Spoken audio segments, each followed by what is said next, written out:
Hello, future officers. This is Jay Rohila, and I welcome you all to Simply Correct. So, polity हम इस video में पूरी की पूरी रिवाइज करेंगे और ब्रिटिशर्स ने इंडिया के अंदर मॉडर्न लॉज की स्थापना करी थी। सबसे पहले हम देखेंगे कि कैसे हिस्टोरिकल बैकग्राउंड रहा। 150 साल में ब्रिटिशर्स ने काफी ज्यादा लॉज जो है वो इंडिया के अंदर अप्लाई करे और वही गवर्नमेंट ऑफ इंडिया एक्ट 1935 ने पूरा हमें स्ट्रक्चर दिया, हमारे कॉन्स्टिट्यूशन का स्ट्रक्चर दिया। और आज जो इंडियन कॉन्स्टिट्यूशन जो कि पूरी दुनिया के कॉन्स्टिट्यूशंस को रैंसैक करके बनाया गया था, उसका जो मेजर स्ट्रक्चर है वो गवर्नमेंट ऑफ इंडिया एक्ट 1935 के ऊपर ही लिया गया था। जो हिस्टोरिकल बैकग्राउंड है इंडियन कॉन्स्टिट्यूशन का वो हमें जानना बहुत जरूरी है, ताकि हम अच्छे से हमारी कॉन्स्टिट्यूशन की मेंटेलिटी को समझ सकें और हमारे जो क्वेश्चंस एग्जाम्स में पूछे जाते हैं उसी के फ्रेमवर्क के अंदर हम ये पूरा पॉलिटी का जो कोर्स है वो रिवाइज करेंगे। ठीक है। टॉपिक्स जो हमें कवर करना है इस वीडियो में वो है हमारा पूरा historical background, schedules, sources of constitution, fundamental rights, fundamental duties, DPSP, constitutional bodies and emergency. हमारे एग्जाम के अंदर 90% जो क्वेश्चंस हैं वो इन्हीं सारे टॉपिक से पूछे जाते हैं। ठीक है, 90% ऑफ द टॉपिक्स जो क्वेश्चंस आपसे पूछे जाते हैं वो इन्हीं 8 टॉपिक से पूछे जाते हैं। ठीक है, मेजरली मैं आपको बताऊं तो सबसे ज्यादा क्वेश्चन तो फंडामेंटल राइट्स से आते हैं। ठीक है, फंडामेंटल ड्यूटीज से पूछे जाते हैं, डीपीएसपी से पूछे जाते हैं। ठीक है, देन हिस्टोरिकल बैकग्राउंड से क्वेश्चन पूछे जाते हैं, शेड्यूल से क्वेश्चन पूछे जाते हैं और सोर्सेज ऑफ कॉन्स्टिट्यूशन से भी क्वेश्चंस आए हैं। ठीक है, तो सोर्सेज ऑफ कॉन्स्टिट्यूशन से क्वेश्चन आना शुरू हो गए हैं तो ये भी हमें अच्छे से कवर करना पड़ेगा। और इमरजेंसी एक बहुत ही इंपॉर्टेंट टॉपिक है। ठीक है, अभी एसएससी ने इतना ज्यादा इमरजेंसी को डीप में पूछा नहीं है, तो हम भी इसको ब्रीफ में कवर करेंगे। तो स्टार्ट करते हैं भाई हिस्टोरिकल बैकग्राउंड के साथ कि भाई ब्रिटिशर्स जो हैं वो battle of Plassey, battle of Buxar, battle of Buxar के बाद जो है वो अपना राज जो है, ब्रिटिश राज जो है वो स्टैब्लिश करना स्टार्ट कर दिया था। तो स्टार्ट सबसे पहले 1773 में रेगुलेटिंग एक्ट लेके आए। ठीक है, मेजर मेजर चीजें करते हैं कि इस टाइम पे गवर्नर जनरल कौन थे। इस टाइम पे गवर्नर जनरल को गवर्नर जनरल ऑफ बंगाल बोला जाता था और वो थे हमारे लॉर्ड वॉरेन हेस्टिंग्स। इनको एग्जीक्यूटिव काउंसिल दी गई थी। ठीक है, एग्जीक्यूटिव काउंसिल दी गई थी और उसके अंदर थे 4 मेंबर्स। ठीक है, इसका मतलब टोटल बोर्ड में कितने मेंबर हुए? 4 हो गए एग्जीक्यूटिव के और एक हो गए हमारे लॉर्ड वॉरेन हेस्टिंग्स, तो टोटल हो गए 5। कोई भी डिसीजन लिया जाता था तो ये 5 लोग बैठते थे और मेजोरिटी से डिसीजन लिया जाता था कि भाई 3 ने अगर इस किसी डिसीजन को हाँ कर दिया तो वो डिसीजन मान्य हो जाया करता था। सो यहाँ पे एक प्रॉब्लम इनको बाद में फेस करनी पड़ गई कि जो गवर्नर जनरल थे, कभी कभी क्या होता था कि जो 3 मेंबर हैं वो गवर्नर जनरल की ही बात मानना इनकार कर देते थे और 3 लोग एक साथ हो जाते थे। और अगर गवर्नर जनरल जो है वो इधर भी है, दूसरी साइड में भी है, लूजिंग साइड में भी है, तो भी वो डिसीजन जो है वो अमान्य हो जाया करता था। इस हिसाब से गवर्नर जनरल की जो पोजीशन थी वो इतनी ज्यादा बढ़िया नहीं थी इस टाइम तक। मेन काम क्या हुआ था यहाँ पर? Supreme court at Calcutta. ठीक है, कैलकाटा में सुप्रीम कोर्ट जो है वो स्थापित करी गई। ठीक है, 1774 में। और इनके फर्स्ट फर्स्ट चीफ जस्टिस कौन थे? वो थे सर एलिजा इम्फे। अब यहाँ पर ब्रिटिशर्स के अंदर जो एजेंट्स काम करते थे वो क्या करते थे कि अपने आप को भी रिच रिच बनाने के चक्कर में प्राइवेट ट्रेड करते थे। सो इन्होंने बोला कि कोई भी प्राइवेट ट्रेड नहीं करेगा। ठीक है, कोई भी प्राइवेट ट्रेड नहीं करेगा, सिर्फ कंपनी की ट्रेड होगी, क्योंकि प्राइवेट ट्रेड से कंपनी का नुकसान हो रहा था और जो इनके बाबू लोग थे वो बहुत अमीर बनते जा रहे थे। सो ये लॉ पास किया कि कोई भी प्राइवेट ट्रेड नहीं करेगा। और लास्ट पॉइंट, इन्होंने एक कोर्ट ऑफ डायरेक्टर का गठन किया। कोर्ट ऑफ डायरेक्टर क्या करेंगे? रेवेन्यू का मैटर देखेंगे, सिविल का मैटर देखेंगे और मिलिट्री का मैटर देखेंगे। ठीक है, ये 3 मैटर जो है ये कोर्ट ऑफ डायरेक्टर्स देखेंगे। देन ये आ गया हमारा पिट्स इंडिया एक्ट, क्योंकि यहाँ पे लड़ाई हो रही थी कि भाई जो गवर्नर जनरल है उसकी बात मान नहीं रहे थे लोग। कभी कभी गवर्नर जनरल की जो बात है वो काट दी जा रही थी, तो इसका फिर आया पिट्स इंडिया एक्ट ऑफ 1784। सबसे पहला काम क्या इसने?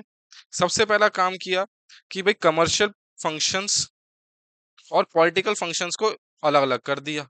कमर्शियल और पॉलिटिकल फंक्शंस को अलग अलग कर दिया और बोला कि कोर्ट ऑफ डायरेक्टर जो हैं वो कमर्शियल फंक्शन देखेंगे और board of control, BOC, board of control जो है वो पॉलिटिकल फंक्शंस देखेंगे। पॉलिटिकल फंक्शंस क्या मतलब हुआ यहाँ पे? पॉलिटिकल फंक्शंस का मतलब है कि भाई किस फौज पे आक्रमण करना है, मिलिट्री के डिसीजंस, सिविल एडमिनिस्ट्रेशन के डिसीजन लेना, रेवेन्यू के डिसीजन लेना, ये तीनों चीजें जो हो गई वो बोर्ड ऑफ कंट्रोल के अंदर आ गई। और जो कमर्शियल फंक्शंस थे वो हमारे कोर्ट ऑफ डायरेक्टर करते थे। तो इसका मतलब क्या हुआ, ये दो रूल बट गए यहाँ पर। सो इसका मतलब यहाँ पे क्या हुआ, डबल गवर्नमेंट। ठीक है, तो ये डबल गवर्नमेंट चलने लगी। सो अगर क्वेश्चन आता है कि डबल गवर्नमेंट कहाँ किसने स्थापित करी, तो पिट्स इंडिया एक्ट के बाद हुई। फिर एक सबसे बड़ा इंपॉर्टेंट पॉइंट कि यहाँ पर अब ब्रिटिश के पोजेशंस बोलने लग गए। ठीक है, जो धरती, जो भारत की धरती कंपनी ने अपनी बना ली थी, अब वो कंपनी की टेरिटरी नहीं रही, वो ब्रिटिश के पोजेशंस हो गए। मतलब क्या है, इसका बहुत बड़ा सिग्निफिकेंस ये था कि अब ब्रिटिशर्स जो थे वो इंडिया की जमीन पे अपना कब्जा और हक जमाना शुरू कर दिया था। अब जब ब्रिटिशर्स ने इंडिया की जमीन पे कब्जा जमाना शुरू कर दिया, तो इसका मतलब क्या है कि भाई जो ब्रिटिश गवर्नमेंट है वो कंट्रोल करना शुरू कर दिया। ठीक है, ब्रिटिश गवर्नमेंट के पास सुप्रीम कंट्रोल आ गया, किसका, कंपनी का। ठीक है, ईस्ट इंडिया कंपनी का सुप्रीम कंट्रोल जो है वो ब्रिटिश गवर्नमेंट के पास आ गया। ठीक है, तो सुप्रीम कंट्रोल आ गया किसके ऊपर, ईस्ट इंडिया कंपनी के ऊपर।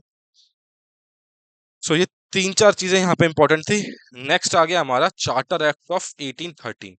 ठीक है, तो ये भी बहुत इंपॉर्टेंट है। बहुत इंपॉर्टेंट, यहाँ पे गवर्नर जनरल हुआ करते थे लॉर्ड कॉर्नवालिस।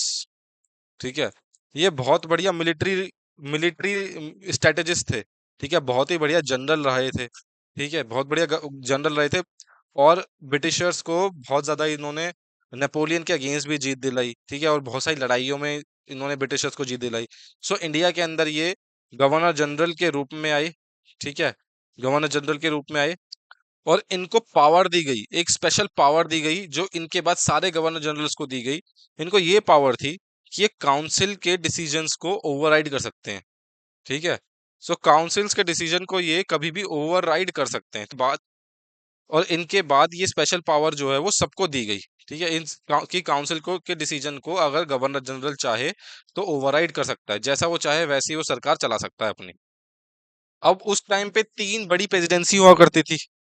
एक हो गई हमारी कैलकाटा, दूसरी बंगाल, ओ सॉरी, एक बंगाल, दूसरी बॉम्बे और तीसरी मद्रास। सो इन कैलकाटा वाले गवर्नर जनरल को ओवरराइड पावर दी गई बॉम्बे और मद्रास के ऊपर। ठीक है, इससे पहले बॉम्बे और मद्रास के जो गवर्नर्स थे वो इंडिपेंडेंटली काम करते थे, इंडिपेंडेंटली अपना राज चलाते थे, इंडिपेंडेंटली जो है वो डिसीजन लेते थे, आक्रमण कभी भी कर सकते थे किसी भी फौज पे। लेकिन अब यहाँ से ये बोला गया कि बिना लॉर्ड कॉर्नवालिस की लॉर्ड कॉर्नवालिस की इजाजत के बिना आप आक्रमण किसी भी सेना पे नहीं कर सकते। कोई भी आपको एडमिनिस्ट्रेटिव कार्य करना है तो पहले अप्रूवल लेना पड़ेगा। ठीक है, अप्रूवल कहाँ से आएगा भाई, कैलकाटा से। कैलकाटा में किसकी सरकार थी, गवर्नर जनरल की। सो यहाँ पर लॉर्ड कॉर्नवालिस को और इनके आगे आगे आगे आने वाले सारे गवर्नर जनरल्स को ओवरराइड पावर दी गई गवर्नर ऑफ बॉम्बे के ऊपर और गवर्नर ऑफ मद्रास के ऊपर। अब जो ईस्ट इंडिया कंपनी थी वो तो यहाँ पे किस लिए आई हुई थी, ट्रेड के लिए। तो ये अगला पॉइंट बहुत इंपॉर्टेंट है कि कंपनी की मोनोपोली को 20 साल तक के लिए बढ़ाया गया। ठीक है, 20 साल और इनको मोनोपोली दी गई कि भाई आपके पास पूरा हक है और इकलौता हक है इंडिया के अंदर ट्रेड करने का, और इंडिया के प्रोडक्ट जो है वो बाहर ब्रिटेन में और पूरी दुनिया में बेचने का हक जो है वो किसी एक कंपनी के पास है, वो है ईस्ट इंडिया कंपनी। सो इस वजह से ईस्ट इंडिया कंपनी दुनिया की सबसे ज्यादा अमीर कंपनी बन गई थी। ठीक है, तो ये बातें कब की चल रही हैं, ये सारी बातें चल रही हैं किसकी, 1793 की। ठीक है, यहाँ पे गलत लिख दिया है भाई, ये 1813 की बातें नहीं है ये, दिस इज रॉन्ग, ये था चार्टर एक्ट ऑफ 1793। ठीक है, क्योंकि कॉर्नवालिस जो थे वो 1793 में आए थे, इसलिए मेरे को याद आ गया कि भाई ये जो अभी मैंने ऊपर देखा चार्टर एक्ट ऑफ 1813, तो ये गलत था। 1793 के अंदर ये सब कुछ हुआ था। तो चार्टर एक्ट ऑफ 1793 हमने यहाँ पे डिस्कस किया है। ठीक, कि भाई लॉर्ड कॉर्नवालिस को काउंसिल के डिसीजन को ओवरराइड करने की पावर दी गई। बॉम्बे और मद्रास के गवर्नर्स को डिसीजन किससे पूछ के लेना पड़ेगा अब, लॉर्ड कॉर्नवालिस से और बाकी के आगे आने वाले गवर्नर जनरल से, और कंपनी को 20 साल की मोनोपोली जो है वो और ज्यादा आगे बढ़ा दी गई। लॉर्ड कॉर्नवालिस थे जो थे वो ब्रिटिश के कमांडर इन चीफ रह चुके थे, तो उनको पता था कि भाई कमांडर इन चीफ जो है वो बहुत ज्यादा गले का घंटा बन सकता है। सो इन्होंने क्या डिमांड रखी कि जो कमांडर इन चीफ हैं वो एग्जीक्यूटिव काउंसिल का पार्ट नहीं होंगे। ठीक है, तो कमांडर इन चीफ जो हैं वो गवर्नर जनरल की काउंसिल का पार्ट नहीं होंगे। तो ये हमारा क्या खत्म हुआ, चार्टर एक्ट ऑफ 1793। अब नेक्स्ट चार्टर आता है भाई 20 साल के बाद, क्योंकि यहाँ पे क्या किया था कि 20 साल की मोनोपोली दे दी। 20 साल की मोनोपोली दे दी तो 1793 के बाद क्या हुआ, 1813 आया।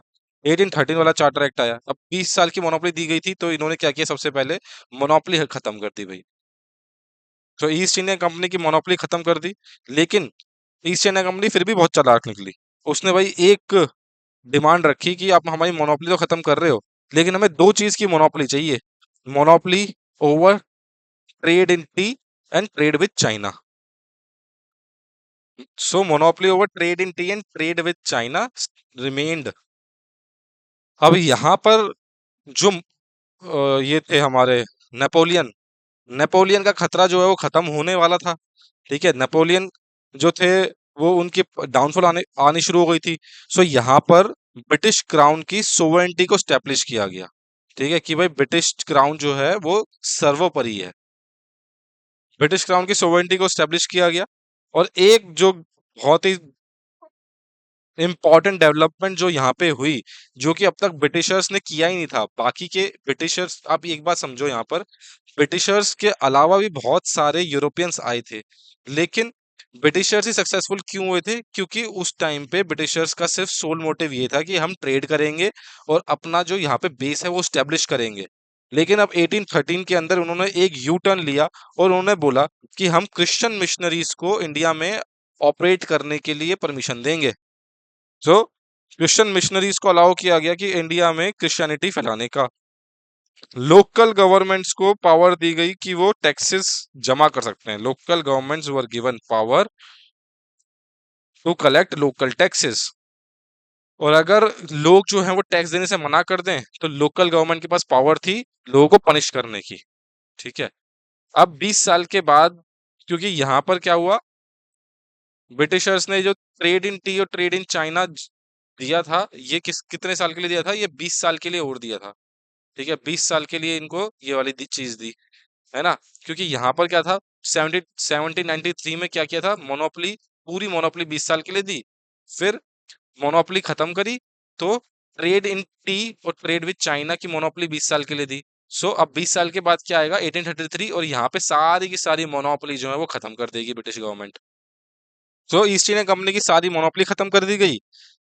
सबसे इंपॉर्टेंट क्या रहा कि गवर्नर जनरल ऑफ बंगाल को अब गवर्नर जनरल इन इंडिया बोला जाने लगा। ठीक है, इसका मतलब इसका ओहदा जो है वो बहुत ज्यादा बढ़ गया। अब इसका ये था कि पूरी जो इंडिया की गवर्नमेंट है वो बंगाल से चलेगी, और उनको क्या बोलेंगे, गवर्नर जनरल ऑफ इंडिया।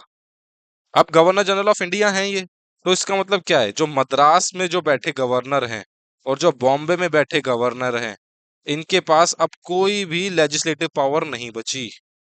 इनसे पहले जो लॉज बनाए जाते थे उनको बोलते थे रेगुलेशंस, उनको रेगुलेशंस बोलते थे। और अब जो बोलते हैं 1833 के बाद क्या बोलने लगेंगे, एक्ट्स। ठीक है, सो रेगुलेशंस को क्या बोलने लगे, अब एक्ट्स बोलने लगे। देन बीच में यहाँ पे रह गया हमारा चार्टर एक्ट ऑफ 1853। ये भी एक इम्पोर्टेंट चार्टर है। ठीक है, 20 साल के बाद ये भी आया। बहुत इम्पोर्टेंट फैक्ट क्या है इसमें, कि इन्होंने ओपन कंपटीशन कर दिया। ओपन कंपटीशन किया सिविल सर्विसेज के लिए, इंडियंस के लिए भी। दूसरा क्या, कि एग्जीक्यूटिव लेजिस्लेटिव और एग्जीक्यूटिव फंक्शंस जो हैं वो बाइफरकेट कर दिए, अलग अलग कर दिए। ठीक है, अब लेजिस्लेटिव फंक्शंस और एग्जीक्यूटिव फंक्शंस जो है वो अलग अलग कर दिए। पहले क्या होता था, गवर्नर जनरल काउंसिल जो है वो ही लेजिस्लेशन बनाती थी, लेजिस्लेशन मतलब बिल पास करती थी, और वो ही एग्जीक्यूट भी करवाती थी। लेकिन अब लेजिस्लेशन और एग्जीक्यूशन ये दोनों सेपरेट कर दिए गए, अलग अलग कर दिए गए। गवर्नर जनरल की काउंसिल के अंदर, गवर्नर जनरल की काउंसिल जो थी उसमें 6 लोग को बोला गया, और ये बोला गया कि इनमें से 4 जो हैं वो रीजनल गवर्नमेंट से आएंगे। ठीक है, ये रीजनल गवर्नमेंट के पाशिंदे हैं, नॉमिनेशंस हैं ये। और यहाँ पे ही इसी टाइम पे बहुत सारे एजुकेशन सिस्टम्स बनाने लगे, ठीक है, जैसे कि जिसको हम आज आईआईटी रुड़की बोलते हैं। इंजीनियरिंग के इंस्टीट्यूशंस बनाए गए, ठीक है, डॉक्टरी वाले इंस्टीट्यूशंस बनाए गए। पहली ट्रेन चली 1853 के अंदर बॉम्बे टू थाने।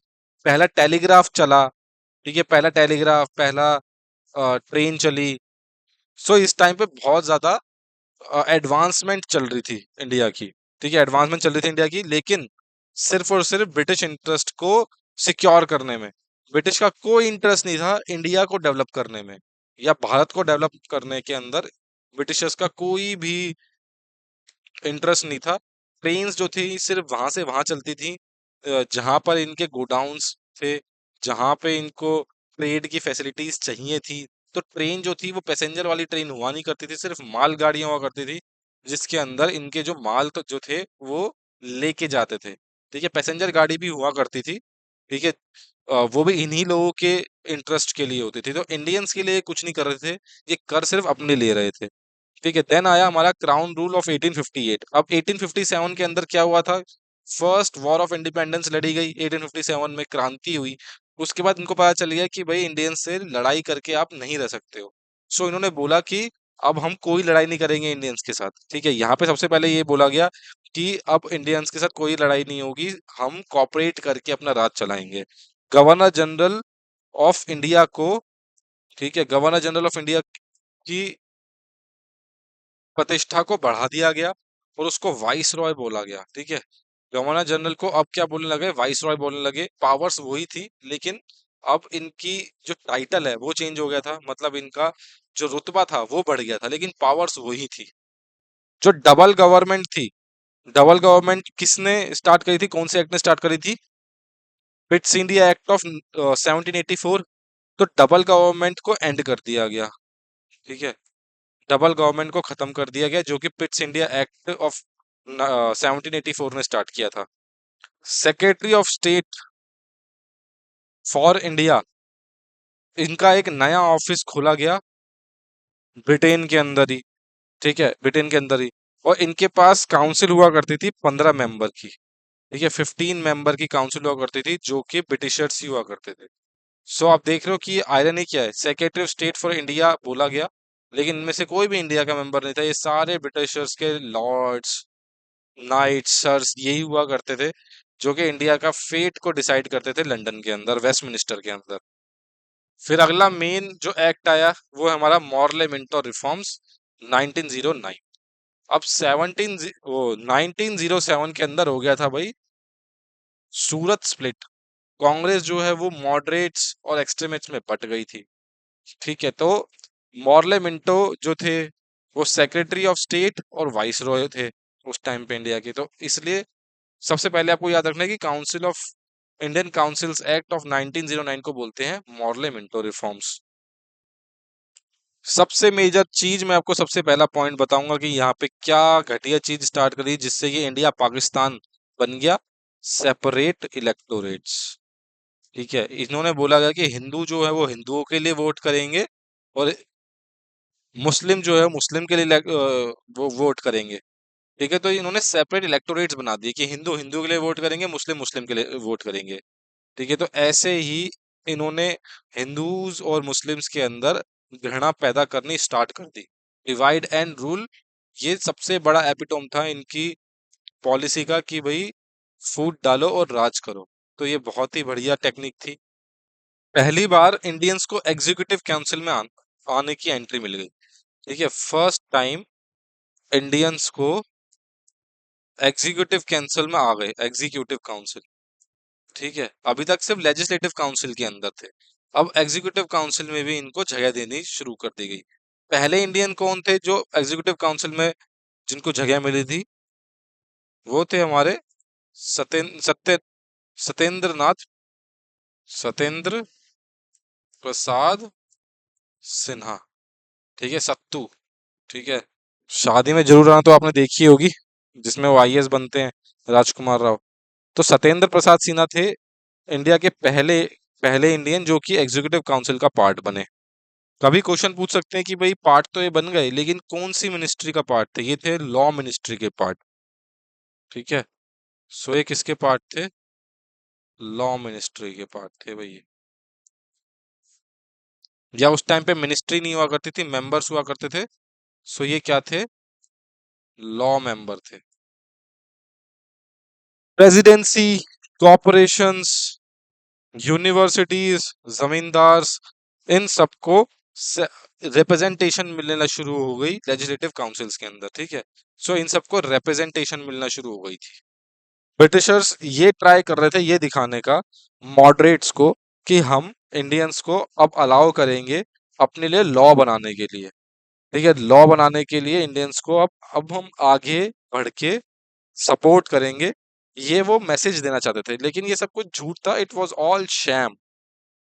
ये सिर्फ मॉडरेट्स को हल्का करने के लिए था, ताकि मॉडरेट्स और एक्सट्रीमिस्ट जो हैं वो एक साथ मिले ना। और फिर 1919 के अंदर गवर्नमेंट ऑफ इंडिया एक्ट लेके आए, जिसको बोलते हैं मॉन्टेग्यू क्लैम्सफॉर्म रिफॉर्म्स। इनमें क्या क्या हुआ? इन्होंने बोला कि भाई अब हमारा एम ये है कि भाई हम इंडिया के अंदर एक रिस्पॉन्सिबल गवर्नमेंट का स्थापना करें। रिस्पॉन्सिबल गवर्नमेंट का मतलब क्या है? कि भाई वो गवर्नमेंट जो कि लोगों के अधीन हो। ठीक है, कानून के अधीन हो, लोग जो है जिसको इलेक्ट करके भेजे, लोगों का रिप्रेजेंटेशन हो, ऐसी गवर्नमेंट हम बनाएंगे। डायर की इंट्रोड्यूस करी गई। डायर की इंट्रोड्यूस करने का क्या मतलब है? कि भाई जो सब्जेक्ट्स हैं जिन पे लेजिस्लेशन हुआ करता था, जैसे कि लॉ हो गया, फिर हमारा रोड हो गया, रेलवे हो गया, जो ये सारी चीजें, इनको दो कैटेगरीज में डिवाइड कर दिया गया, transferred and reserve. Transferred subjects वो हुआ करते थे जो कि गवर्नर जनरल जो वो मिनिस्टर से पूछ के डिसीजन लेगा। लेकिन रिजर्व डिसीजन वो होते थे जो कि वाइसरॉय जो हैं वो खुद डिसीजन लेने के हकदार है। ठीक है, वो खुद डिसीजन ले सकते हैं, उसमें उनको पूछने की कोई जरूरत नहीं है। लेकिन ट्रांसफर डिसीजन या फिर ट्रांसफर सब्जेक्ट्स वो हुआ करते थे जो कि गवर्नर जो है या फिर वाइसरॉय जो है मिनिस्टर से पूछ के करेगा। लेकिन ये डायरकी जो है वो सेंटर के अंदर, देखिए ये डायरकी जो है वो सेंटर के अंदर इंट्रोड्यूस नहीं करी गई। ये डायरकी जो है वो इंट्रोड्यूस करी गई प्रोविंसेस लेवल पे। ठीक है, प्रोविंशियल लेवल पे, मतलब स्टेट के लेवल पे। तो वाइस रॉय का यहाँ पे रोल आया ही नहीं। ठीक है, वाइस रॉय का यहाँ पे रोल आया ही नहीं, सिर्फ गवर्नर्स का रोल आया। क्योंकि यहाँ पे सिर्फ ये स्टेट्स को ये ट्रांसफर्ड और रिजर्व सब्जेक्ट्स में डिवाइड किया गया। तो इसका मतलब अभी भी जो वाइस रॉय हैं वो खुला सब कुछ कर सकते थे, अपनी मर्जी से कुछ भी कर सकते थे। तीसरे पॉइंट में ये बोला गया कि दो हाउसेस हम लेजिस्लेचर के दो हाउसेस हम इंट्रोड्यूस कर रहे हैं, जिसको बोलते हैं बाई कैमरल लेजिस्लेचर। की मतलब लेजिस्लेचर में दो हाउस होंगे, एक होगा हमारा लोकसभा, एक हो गया राज्यसभा। ठीक है, कि जिसके एक के अंदर जिसमें लोगों के प्रतिनिधि होंगे डायरेक्ट रूल वाले, जो कि डायरेक्टली चुन के आएंगे। दूसरे जो चुने हुए लोग हैं वो ही चुन के भेजेंगे। ठीक है, तो लोअर हाउस और अपर हाउस इनको बोलते थे। अब मैंने आपको पहले बताया था कि वाइस रॉय के अंदर कितने लोग थे? वाइसरॉय काउंसिल में 6 लोग थे। अब इन्होंने बोला कि 6 में से 3 जो है वो इंडियन होंगे। लेकिन कमांडर इन चीफ जो है वो इसका पार्ट हुआ करता था, कमांडर इन चीफ, लेकिन वो इंडियन नहीं हो सकता। ठीक है, तो सी कमांडर इन चीफ जो है it can not be Indian. एक और इम्पोर्टेंट पॉइंट यहाँ पे बोला गया कि सेंटर का बजट और स्टेट का बजट अलग अलग होगा। सेंटर और स्टेट के बजट को अलग अलग कर दिया गया। ठीक है, सेंटर और स्टेट के बजट को अलग कर दिया गया। फिर इसके बाद और भी चीजें हुई कि भाई 1935 वाला एक्ट आया, उसको माना नहीं गया क्योंकि वर्ल्ड वॉर 2 स्टार्ट हो गई, वो एग्जीक्यूट नहीं हो पाया। ठीक है, उसके बाद इंडिया आज़ाद हो गया 1947 के अंदर, फिर कॉन्स्टिट्यूएंट असेंबली बनी। ठीक है, सो अब हम स्टार्ट करेंगे कि भाई कॉन्स्टिट्यूएंट असेंबली में क्या क्या हुआ, कैसे कैसे कॉन्स्टिट्यूएंट असेंबली बनी थी और कौन कौन उसके मेंबर थे। तो स्टार्ट करते हैं कॉन्स्टिट्यूएंट असेंबली के साथ। सो कॉन्स्टिट्यूएंट असेंबली में क्या क्या क्वेश्चन बन सकते हैं? देखो, सबसे पहले तो ये पूछा जा सकता है कि कॉन्स्टिट्यूएंट असेंबली का आइडिया सबसे पहले किसने दिया था? तो सबसे पहले दिया था जी एम एन रॉय ने। कब दिया था? 1934 के अंदर। एम एन रॉय जो हैं वो कम्युनिज्म के इतिहास में one of the important communist leader है इंडिया के। ठीक है, तो इन्होंने communist party of India Tashkent group, Tashkent के अंदर कम्युनिस्ट पार्टी ऑफ इंडिया का गठन किया। और चलो ये तो मैक्सिमम लोगों को पता होगा, लेकिन क्वेश्चन कभी कभी क्या आ जाता है ना कि सबको पता है कम्युनिस्ट पार्टी ऑफ इंडिया ताशकेंत जो है वो एम एन रॉय ने बनाई।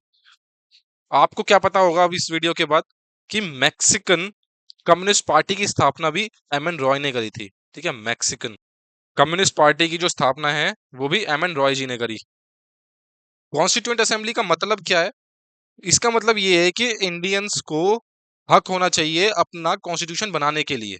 सो ये है कॉन्स्टिट्यूएंट असेंबली का मतलब कि इंडियंस ही को अधिकार है, इंडियंस को ही अधिकार है अपने लिए खुद का कानून स्थापित करने का। सो सबसे पहले एम एन रॉय ने किया।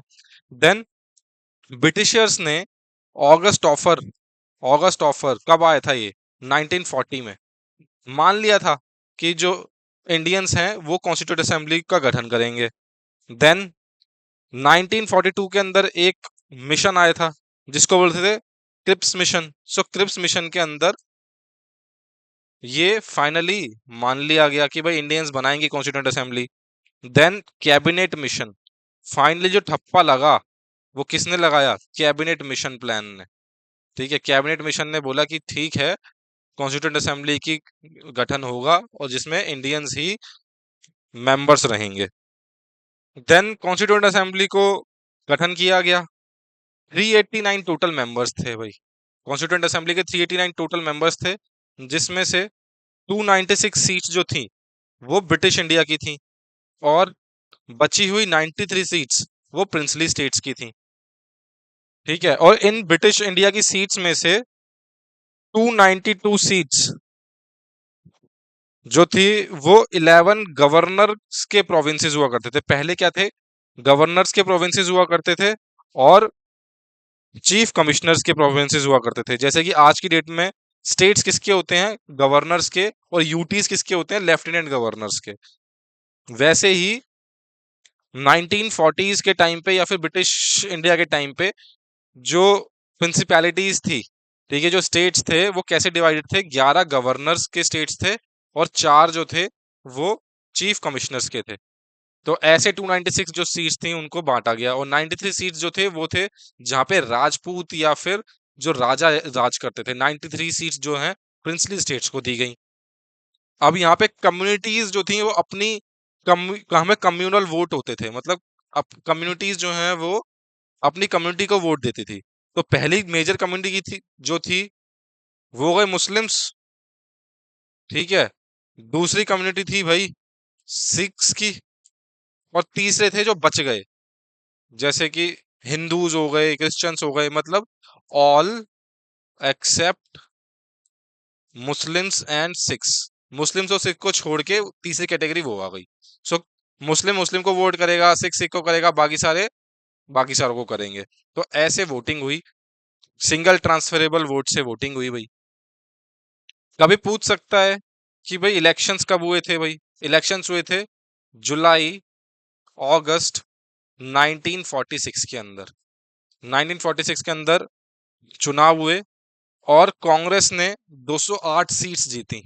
ठीक है, कांग्रेस ने कितनी सीट्स जीती? 208 सीट्स जो है वो कांग्रेस ने जीती। मुस्लिम लीग ने 73 सीट्स जीती। बाकी की जो 15 सीट बची वो इंडिपेंडेंट या फिर छोटे ग्रुप्स ने जीती। ऐसे ये 296 जो है ब्रिटिश इंडिया की जो सीट्स हैं वो भरी, ये 3 पार्ट्स में।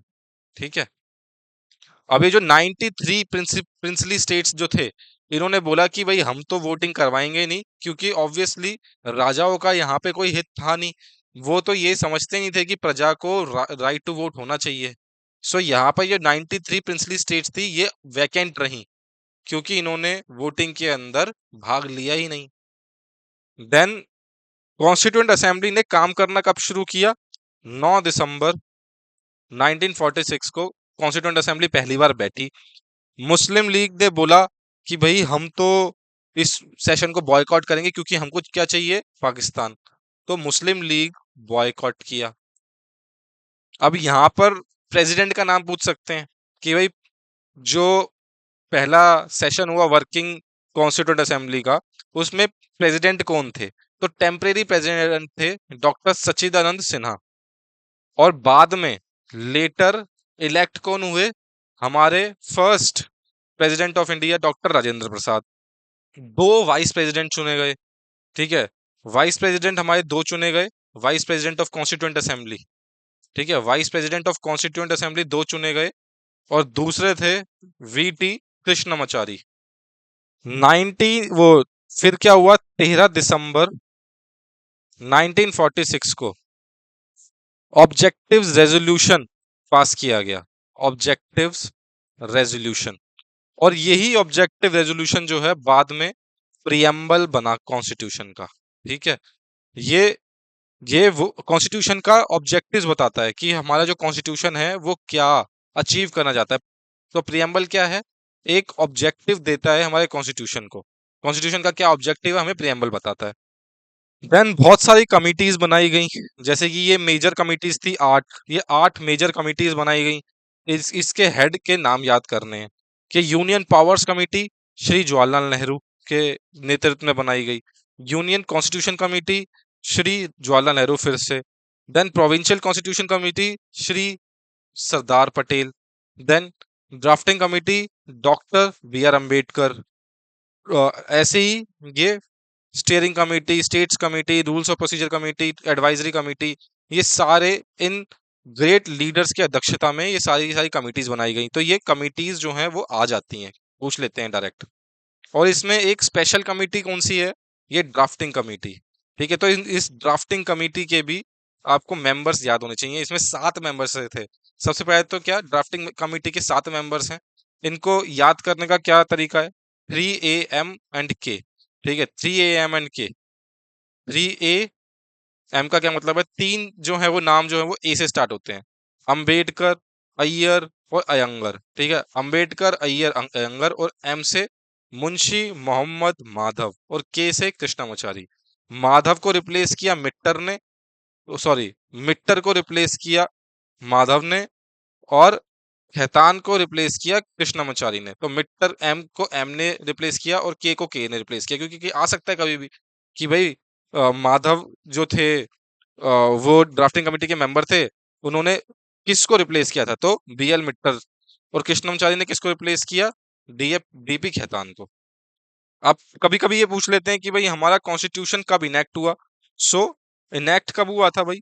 26 नवंबर 1949 में, ठीक है। 26 नवंबर 1949 को हमारे कॉन्स्टिट्यूशन का इनेक्टमेंट हुआ। प्रियम्बल पे भी यही डेट लिखी हुई है, और इसी वजह से ही 26 नवंबर को क्या बोलते हैं? कॉन्स्टिट्यूशन डे, ठीक है। 26 नवंबर को हर साल मनाया जाता है कॉन्स्टिट्यूशन डे। फिर ये कुछ इंपॉर्टेंट फैक्ट्स हैं, जैसे कि एलिफेंट को कॉन्स्टिट्यूशन असेंबली का सील की तरह के एक्सेप्ट किया गया। कॉन्स्टिट्यूशनल एडवाइजर या फिर लीगल एडवाइजर कौन थे? Sir B N Rau. Secretary कौन है? H V Iyengar. Chief draftsman पूछ लिया गया कॉन्स्टिट्यूशन का, तो क्या है? S N Mukherjee. कैलीग्राफर कौन थे? प्रेम बिहारी नारायण रायजादा। ब्यूटीफाई और डेकोरेट किसने किया? नंदलाल बोस और बिहावर राम मनोहर सिन्हा। प्रियम्बल को कैलीग्राफ किसने किया? प्रेम बिहारी नारायण रायजादा। और हिंदी में कैलीग्राफी किसने करी? वसंत कृष्ण वैद्य। और इलेबोरेट और डेकोरेट किसने किया? नंदलाल बोस ने। तो ये इंपॉर्टेंट फैक्ट्स थे हमारे प्रियम्बल के और कॉन्स्टिट्यूएंट असेंबली के। अब कॉन्स्टिट्यूशन जो है वो तो इंग्लिश में लिखा गया था, तो हिंदी में भी होना चाहिए। सो ओरिजिनली जो है वो कॉन्स्टिट्यूशन इंग्लिश में ही था। 58 58 कॉन्स्टिट्यूशनल अमेंडमेंट ने कॉन्स्टिट्यूशन में संशोधन किया, और कॉन्स्टिट्यूशन का हिंदी टेक्स्ट लेके आए, ठीक है। तो 58 कॉन्स्टिट्यूशनल अमेंडमेंट ने हिंदी टेक्स्ट ऑफ कॉन्स्टिट्यूशन को इंट्रोड्यूस किया, और ये कब आया था? 1987 के अंदर, ठीक है। देन प्रियम्बल के बारे में हम बाद में बात करेंगे। अब शेड्यूल्स के बारे में बात करते हैं, ठीक है। हमारे जो कॉन्स्टिट्यूशन के अंदर शेड्यूल्स दे रखे हैं, तो कभी कभी क्वेश्चन शेड्यूल से पूछ लेते हैं कि भाई फर्स्ट शेड्यूल में क्या लिखा है, सेकंड में क्या लिखा है, थर्ड में क्या लिखा है। तो सबसे पहले तो ये पता होना चाहिए कि शेड्यूल है कितने। तो टोटल 12 शेड्यूल हैं जी। और 12 शेड्यूल का जो सब्जेक्ट मैटर है हमें वो इस ट्रिक से याद करना है। Tears of old PM. Tears of old PM से हमें याद करना है कि टी से आ गया फर्स्ट, फर्स्ट शेड्यूल। टी से मतलब टेरिटरी, टेरिटरी बता रहा है ये, territorial jurisdiction of states, territorial jurisdiction of union territories. E से आ गया इमोल्यूमेंट्स, ठीक है, इमोल्यूमेंट्स आ गया कि इमोल्यूमेंट्स किसकी, प्रेसिडेंट ऑफ इंडिया की, गवर्नर्स की, speaker deputy speaker of Lok Sabha की, chairman and deputy chairman of Rajya Sabha, speaker and deputy speaker of legislative assembly in the states, chairman and deputy chairman of legislative council in the states, जजेस of supreme court, जजेस of high court और CAG. इन 9 लोगों की emoluments और allowances, कितनी salary लेनी है, क्या इनको प्रिविलेजेस मिलते हैं, ये कहाँ लिखा है, सेकंड शेड्यूल के अंदर। थर्ड में आ गया ए, ए मतलब अफर्मेशन, जो ये कस्में खाते हैं, ठीक है, यूनियन मिनिस्टर्स, पार्लियामेंट के जो कैंडिडेट्स हैं, जो लड़ना पार्लियामेंट इलेक्शन में जो कैंडिडेट्स खड़े होते हैं, वो भी कुछ ओथ अफर्मेशन लेते हैं, कसमें कसम खाते हैं वो भी, कॉन्स्टिट्यूशन के साथ न्याय करने की, कॉन्स्टिट्यूशन के साथ चलने की, ठीक है, कुछ भी इलीगल एक्टिविटी ना करने की। तो वो जो ओथ अफर्मेशन है वो किसमें है, थर्ड शेड्यूल में। किन किन की, एमपीज की, जो जजेस हैं, सुप्रीम कोर्ट के जज, सीएजी, स्टेट के मिनिस्टर, वो कैंडिडेट जो एमएलए के इलेक्शन के लिए लड़ रहे हैं, तो जो एमएलए बन गए हैं वो, जजेस ऑफ हाई कोर्ट। सो इन 9 की ओथ ऑफ अफर्मेशन जो है वो थर्ड शेड्यूल में दी गई है। देन आर, आर से आ गया राज्यसभा, तो मतलब फोर्थ शेड्यूल के अंदर क्या है, राज्यसभा की सीट का एलोकेशन। फिफ्थ में क्या आ गया, शेड्यूल्ड एरियाज और शेड्यूल्ड ट्राइब्स के बारे में, so administration and control of scheduled areas and scheduled tribes. Then sixth, O से क्या आ गया हमारा सिक्स्थ शेड्यूल में, ओ से आ गया हमारा other than scheduled areas and scheduled tribes, ठीक है। फिफ्थ में क्या था भाई, शेड्यूल्ड एरिया शेड्यूल्ड ट्राइब्स, सो ओ से आ गया other than scheduled area scheduled tribes. और वो क्या है, ए एम टी एम से याद करना है आपको, ए एम टी एम, ठीक है, क्या है, A M T M, Assam, Meghalaya, Tripura और Mizoram, Assam, Meghalaya, Tripura, Mizoram, A M T M. Then seventh, seventh में हमारा है फेडरल स्ट्रक्चर, ठीक है, तो एफ से क्या है, फेडरल स्ट्रक्चर। और फेडरल स्ट्रक्चर में क्या होती है हमारी, union list, state list, concurrent list, ठीक है। सो ये कहाँ पे लिस्ट कहाँ दे रखी है, सेवन शेड्यूल के अंदर। एट शेड्यूल, ओ से क्या है, ओ से है उड़िया, उड़िया क्या है, एक लैंग्वेज है, ठीक है, उड़िया लैंग्वेज है। सो एट शेड्यूल में क्या है, languages of the constitution recognised by the constitution, ठीक है। ओरिजिनली कितनी थी, 14 थी, आज की डेट में कितनी है, 22 है, ठीक है। तो एट में क्या है, एट शेड्यूल में हमारी लैंग्वेजेस। फिर आ गया एल, नाइन शेड्यूल, एल से क्या है, लैंड वाला इशू, ठीक है। तो नाइन्थ में हमारे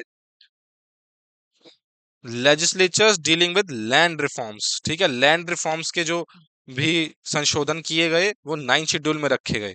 तो नाइन शेड्यूल में क्या है भाई, लैंड रिफॉर्म के केसेस।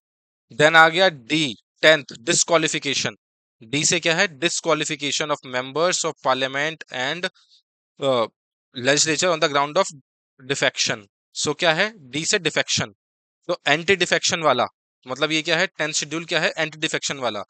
कौन से संशोधन से लेके आए, 52nd अमेंडमेंट एक्ट ऑफ 1985, और उसको क्या बोलते हैं, एंटी डिफेक्शन लॉ। 11 शेड्यूल में आ गया, 11 शेड्यूल में आ गया पी, पी से पंचायत, एम से म्यूनिसिपैलिटीज। तो पी से 11 शेड्यूल, पंचायत, पंचायत में कितने मैटर हैं, 29 मैटर्स हैं। कौन से शेड्यूल, कौन से अमेंडमेंट एक्ट से लेके आए, 73rd अमेंडमेंट से लेके आए। 12 शेड्यूल में क्या है, म्यूनिसिपैलिटीज, 18 मैटर्स हैं। और 73rd के बाद कौन सी अमेंडमेंट आई, 74, और 1992 के अंदर आई, ठीक है। सो ये अमेंडमेंट, ईयर, मैटर और शेड्यूल्स, ये सारे आपको याद करने हैं, इनके अंदर बहुत क्वेश्चन इनसे पूछे जाते हैं। और ये जो ट्रिक है टीयर्स ऑफ ओल्ड पीएम, इससे आप ये शेड्यूल जो है वो कभी भूलोगे नहीं कि कौन से शेड्यूल में क्या लिखा हुआ है। देन मैंने आपको बताया था कि हमारा जो कॉन्स्टिट्यूशन है उसने दुनिया के लगभग हर बढ़िया कॉन्स्टिट्यूशन से चीजें जो है वो बोरो करी हैं, और अच्छी अच्छी चीजें जो हैं वो बोरो करके इंडियन कॉन्स्टिट्यूशन में डाल दिया है। सो क्वेश्चन आ जाता है कि ये वाली चीज जो है वो कौन से कॉन्स्टिट्यूशन से इंडियन कॉन्स्टिट्यूशन ने बोरो करी है। सो ये आपको याद करनी है भाई। सो एक एक करके देखते हैं मेजर पॉइंट्स यहाँ पर क्या क्या है। कि भाई गवर्नमेंट ऑफ इंडिया एक्ट से फेडरल स्कीम लिया गया, ऑफिस ऑफ गवर्नर लिया गया, जुडिशरी लिया गया, पब्लिक सर्विस कमीशन लिया गया, इमरजेंसी प्रोविजंस, एडमिनिस्ट्रेटिव डिटेल्स लिए गए, ठीक है। मेजरली क्या क्या क्वेश्चंस आते हैं कि ये पूछते हैं कि फंडामेंटल राइट्स कहाँ से लिए गए, यूएस कॉन्स्टिट्यूशन से लिया गया। इम्पीचमेंट ऑफ प्रेसिडेंट कहाँ से लिया गया? US constitution. Director principle of state policy कहाँ से लिया गया? Irish constitution. राज्यसभा के नॉमिनेटेड मेंबर्स कहाँ से लिए गए? प्रेसिडेंट के इलेक्शन का मेथड कहाँ से लिया गया? ठीक है, देन कैबिनेट सिस्टम कहाँ से लिया गया? पार्लियामेंट्री प्रिविलेजेस कहाँ से ली गई? कैनेडियन कॉन्स्टिट्यूशन से लिया गया रेसिडुअरी पावर, जो हमारी रेसिडुअल लिस्ट है, गवर्नर्स की अपॉइंटमेंट, स्ट्रॉन्ग सेंटर। ठीक है, स्ट्रॉन्ग सेंटर कहाँ से लिया गया? कैनेडियन कॉन्स्टिट्यूशन से। ऑस्ट्रेलिया से ली गई concurrent list, joint sitting. Germany के कॉन्स्टिट्यूशन से लिए गए बहुत important suspension of fundamental right during emergency. USSR यानी कि रशिया से क्या लिया गया? Fundamental duties and ideals of justice, social, economic and political, जो कि प्रियम्बल में है, हम आगे पढ़ेंगे। फ्रेंच कॉन्स्टिट्यूशन से लिबर्टी, इक्वालिटी, फेटर्निटी लिया गया। साउथ अफ्रीका से अमेंडमेंट का प्रोसीजर लिया गया। जापानीज कॉन्स्टिट्यूशन से लिया गया procedure establish by law. So rule of law लिया गया ब्रिटिश कॉन्स्टिट्यूशन से, और प्रोसीजर स्टेब्लिश बाय लॉ लिया गया जापानीज कॉन्स्टिट्यूशन से। ठीक है, तो ये सारी चीजें आपको याद होनी चाहिए। देन आ गया भाई हमारा प्रियम्बल, जो कि पहले क्या था? ऑब्जेक्टिव्स रेजोल्यूशन की तरह पास किया गया था। सो ये जो टेक्स्ट है, ठीक है, ये कि we the people of India having solemnly resolve to constitute India into a SSSDR, इसको हम ऐसे याद करते हैं, SSSDR. Sovereign, socialist, secular, democratic, republic. ठीक है, सो ये क्या है? ऑब्जेक्टिव्स हैं कि इंडिया को हमें कैसे बनाना है। एक सॉवरन स्टेट है, एक सोशलिस्ट स्टेट है, एक सेक्युलर स्टेट है, एक डेमोक्रेटिक स्टेट है, एक रिपब्लिक स्टेट है। और कैसा बनाना है इंडिया को हमें? जस्टिस, लिबर्टी, इक्वालिटी देनी है, फेटर्निटी देनी है। ठीक है, तो ये सारे के सारे वर्ड्स आ सकते हैं कि भाई इसमें से कौन सी प्रियम्बल में क्या लिखा हुआ है। जस्टिस कैसी होनी चाहिए? सोशल, इकोनॉमिक, पॉलिटिकल होनी चाहिए। लिबर्टी किसकी होनी चाहिए? थॉट की, एक्सप्रेशन की, बिलीफ की, फेथ की और वर्शिप। और कौन, ये प्रियम्बल में कौन सी डेट लिखी हुई है अडॉप्शन की? 26 डे ऑफ नवंबर 1949। ठीक है, सो पावर कहाँ से आती है? पीपल ऑफ इंडिया से। ठीक है, प्रियम्बल की पावर क्या कहाँ से आती है? हम सबसे प्रियम्बल की पावर है। कभी क्वेश्चन आ जाए कि सबसे पहले प्रियम्बल जो है वो कहाँ पे इंट्रोड्यूस किया गया था, तो अमेरिकन कॉन्स्टिट्यूशन के अंदर। ठीक है, अमेरिकन कॉन्स्टिट्यूशन में फर्स्ट टाइम प्रियम्बल को इंट्रोड्यूस किया गया था। और क्या हम प्रियम्बल को अमेंड कर सकते हैं? तो इसको अमेंड कर सकते हैं, और 42nd अमेंडमेंट के अंदर तीन चीजें इंट्रोड्यूस करी गई थी। एसएसआई याद कर रखना है कि 42nd अमेंडमेंट में तीन चीजें इंक्लूड करी गई थी, और वो कौन सी थी? सोशलिस्ट, सेक्युलर और इंटेग्रिटी। ये जो वर्ड्स हैं, सोशलिस्ट, सेक्युलर और यहाँ पर नीचे कहीं यहाँ पे इंटेग्रिटी, ये तीनों चीजें कब ऐड हुई थी? 42nd कॉन्स्टिट्यूशन अमेंडमेंट एक्ट में। कब हुई थी 42nd कॉन्स्टिट्यूशन अमेंडमेंट एक्ट? 1976 के अंदर। ठीक है, 1976 में हुआ था ये कॉन्स्टिट्यूशन अमेंडमेंट एक्ट 42। अब हमें करना है फंडामेंटल राइट्स। ठीक है, तो फंडामेंटल राइट्स हमारा नेक्स्ट बड़ा टॉपिक है। तो बेसिक्स क्या क्या है? फंडामेंटल राइट जो है वो पार्ट 3 के अंदर है। ठीक है, पार्ट 3 ऑफ द कॉन्स्टिट्यूशन में है हमारा फंडामेंटल राइट्स। इसको बोलते हैं मैग्ना कार्टा ऑफ इंडिया। ठीक है, फंडामेंटल राइट्स हमारा Magna carta of India. Magna carta असलियत में क्या था? 1200 के अंदर, अराउंड 1211 के अंदर या फिर 1215 के अंदर, 1215 के अंदर किंग जॉन ने ब्रिटिश सिटीजन्स को फंडामेंटल राइट्स दिए थे। ठीक है, और इंडिया को किसने फंडामेंटल राइट्स दिए? Part 3 of the constitution. So part 3 हमारा मैग्ना कार्टा है। मैग्ना कार्टा मतलब क्या है भाई? फंडामेंटल राइट्स 1215 के अंदर ब्रिटेन ब्रिटिश सिटीजन्स को किंग जॉन ने दिए थे। इनिशियली हमारे पास 7 फंडामेंटल राइट्स थे, लेकिन आज की डेट में 6 फंडामेंटल राइट्स हैं।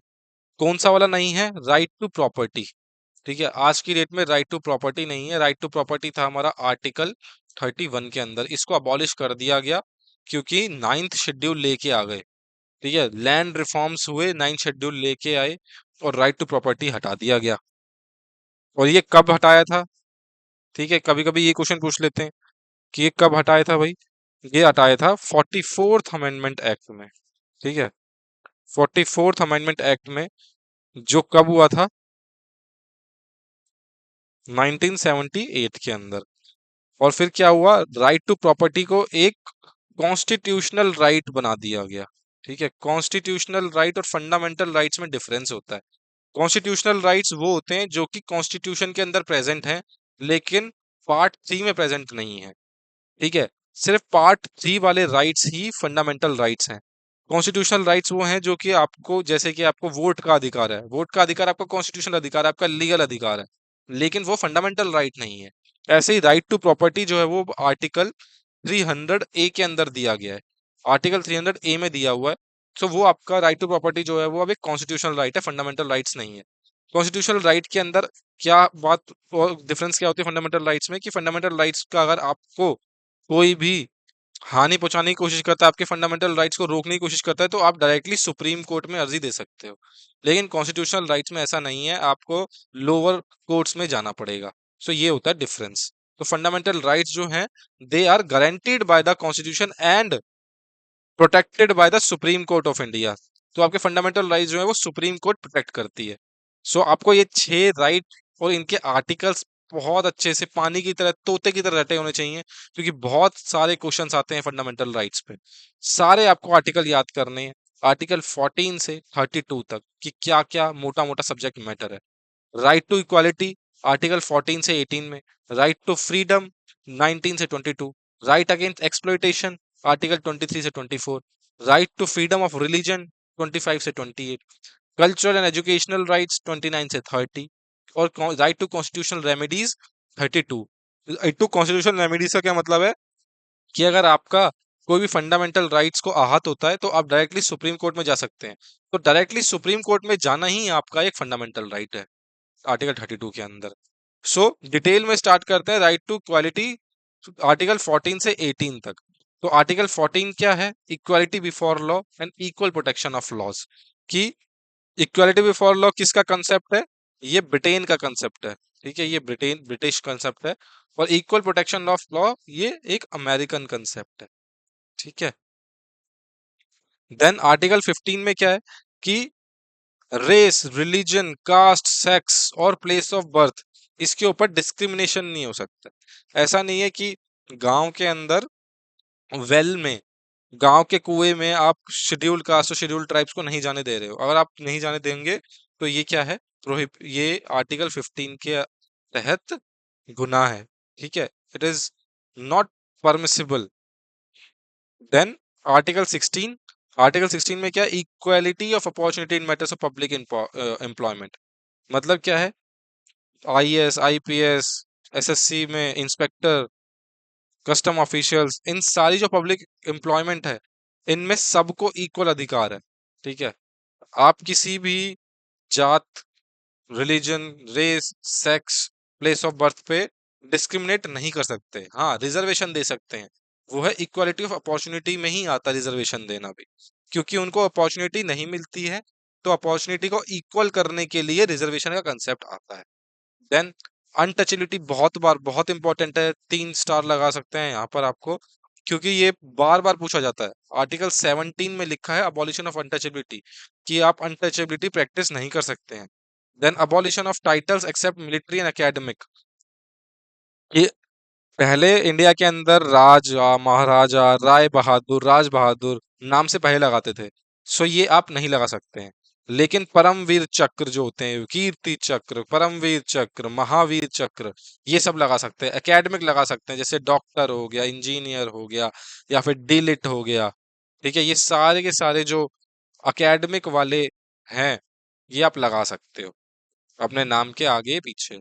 चलो, देन राइट टू फ्रीडम आ गया, आर्टिकल 19। आर्टिकल 19 में ही भाई 6 टाइप की फ्रीडम है, कि आपको बोलने का अधिकार है, अपने आप को एक्सप्रेशन करने का अधिकार है, आपको असेंबल होने का अधिकार है, एसोसिएशन बनाने का अधिकार है, मूवमेंट का अधिकार है। ये है मूवमेंट विद इन इंडिया। ठीक है, आपको कहीं पे भी इंडिया के अंदर घूमने का अधिकार है।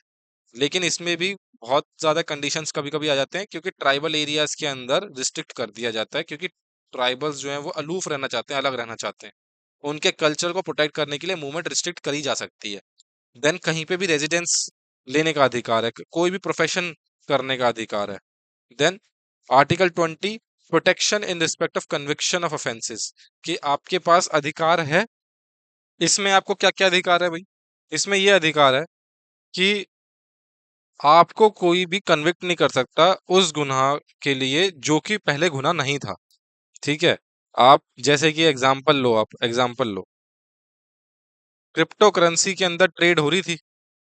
ठीक है, क्रिप्टो करेंसी में ट्रेड हो रही है। आज की डेट में क्रिप्टो करेंसी में ट्रेड करना कोई गुनाह नहीं है, कोई अपराध नहीं है, आप उसके लिए जेल नहीं जा सकते हो। लेकिन कल को अगर सरकार ये कानून बना दे कि कोई भी क्रिप्टो करेंसी के अंदर डील करता है तो फिर वो अपराधी है। लेकिन आपने आज तक ही कही थी, कल तो करी नहीं थी। सो ये कानून ये बोलेगा कि भाई पहले करे हुए चीजों को आप आपको कन्विक्ट नहीं ठहराया जा सकता। सो उस टाइम का ही लॉ होना चाहिए, पीछे से नहीं होना चाहिए। ये किसके ऊपर होता है? क्रिमिनल लॉज के ऊपर, सिविल लॉज पे अप्लाई नहीं होता, ये टैक्स लॉज के अप्लाई नहीं होता। तो क्रिमिनल लॉज जो है वो बैक डेट से नहीं हो सकते हैं। दूसरा क्या है? दूसरा ये है कि आपको पनिशमेंट जो है वो अपराध के लिए प्रोपोर्शन में दी जाएगी, आपको ज्यादा पनिशमेंट नहीं दे सकते। ठीक है, then greater than the law.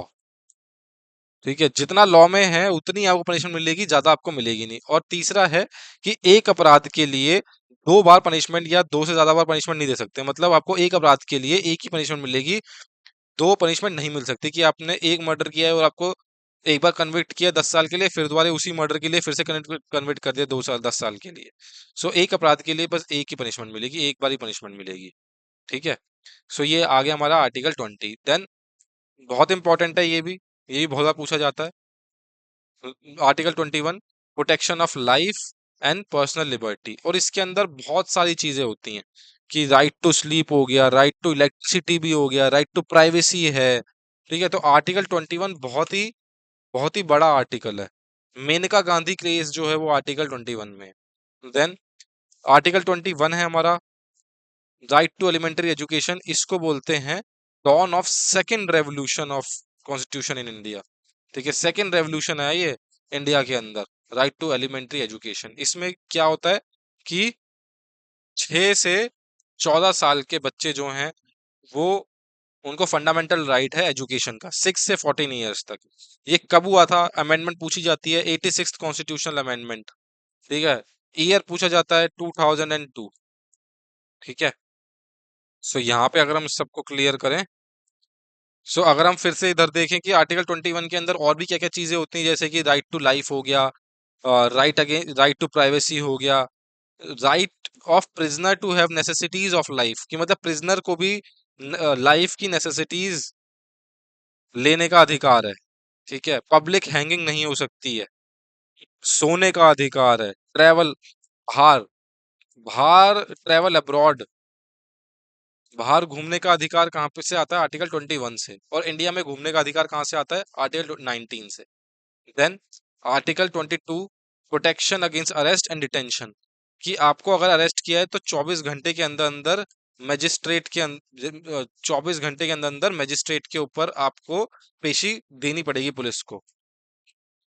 ठीक है, तो 24 घंटे के अंदर अंदर आपको मजिस्ट्रेट के सामने पेश करना पड़ेगा, नहीं तो आपको छोड़ना पड़ेगा पुलिस को। तो बिना मजिस्ट्रेट की परमिशन के आपको लॉकअप में 24 घंटे से ज्यादा नहीं रखा जा सकता। और एक और है कि भाई जो बंदा आपने कस्टडी में ले लिया, उसको अधिकार है ये जानने का कि भाई उसको अरेस्ट क्यों किया गया है। So arrest why he was arrested, इस उसको जानने का अधिकार है ये।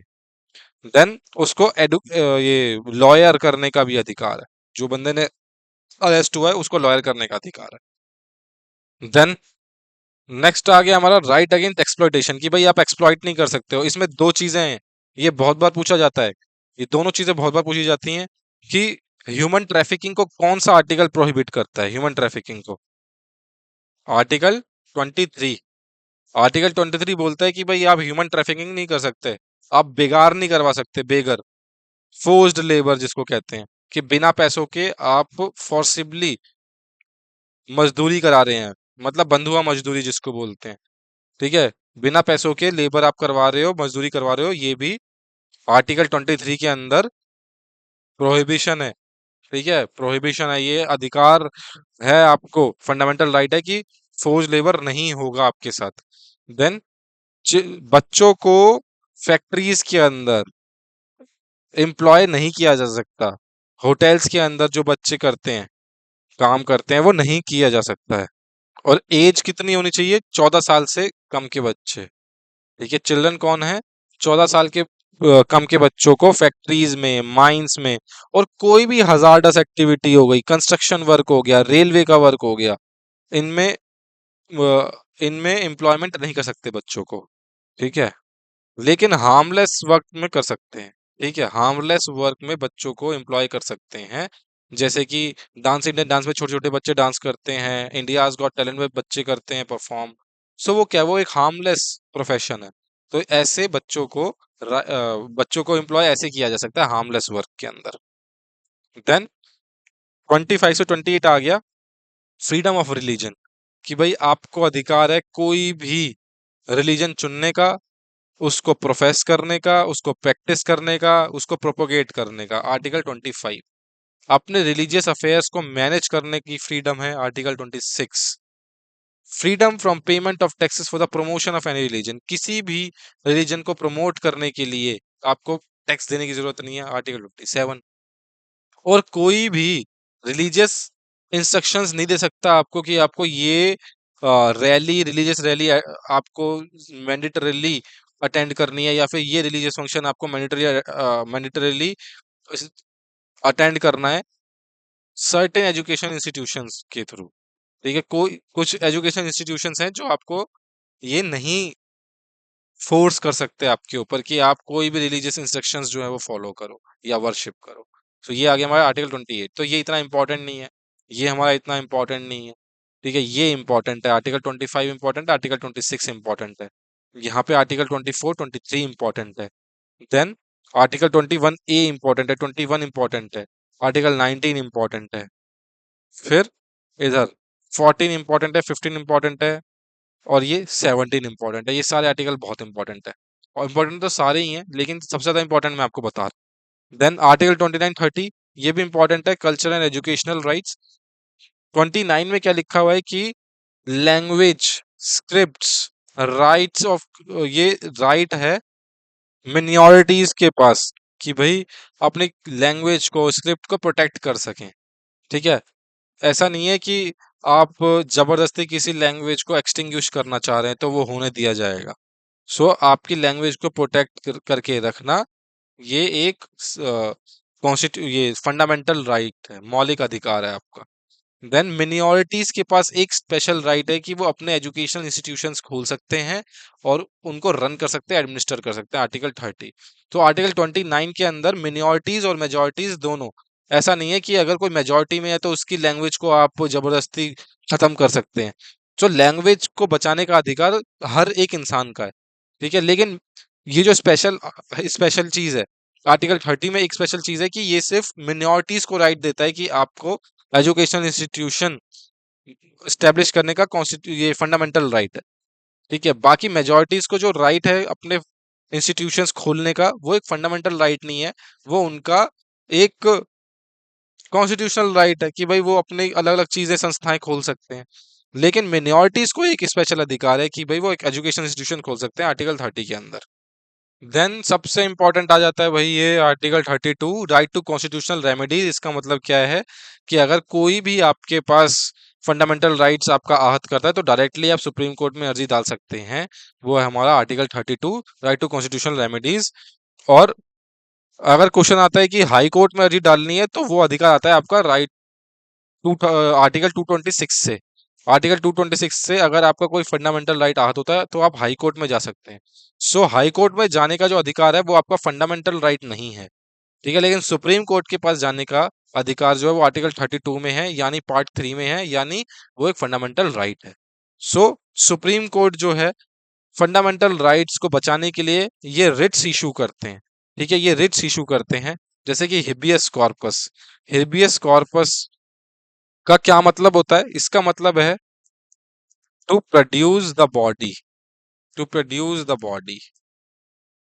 ठीक है, इसका मतलब क्या है कि अगर अगर किसी ने, किसी पुलिस वाले ने किसी को जबरदस्ती 24 घंटे से ज्यादा, 24 घंटे से ज्यादा किसी को हवालात में बंद कर रखा है, तो हिबियस कॉर्पस लगाया जाएगा सुप्रीम कोर्ट के थ्रू, और बोला जाएगा, सुप्रीम कोर्ट बोलेगा कि इस आदमी की बॉडी हमारे यहाँ सामने प्रेजेंट करो, हेबियस कॉर्पस। ठीक है, तो ये इंडिविजुअल लिबर्टी के लिए बहुत इंपॉर्टेंट राइट है। ठीक है, इंडिविजुअल लिबर्टी इसके इससे स्टेब्लिश होती है, इससे प्रोटेक्ट होती है इंडिविजुअल लिबर्टी। देन मेंडामुस, मेंडामुस होता है वी मैंडेट। वी मैंडेट का मतलब क्या है कि हम आपको कमांड करते हैं, हम आपको कमांड करते हैं कि ये वाला फंडामेंटल राइट्स जो है वो एनफोर्स करो। Command to enforce fundamental rights.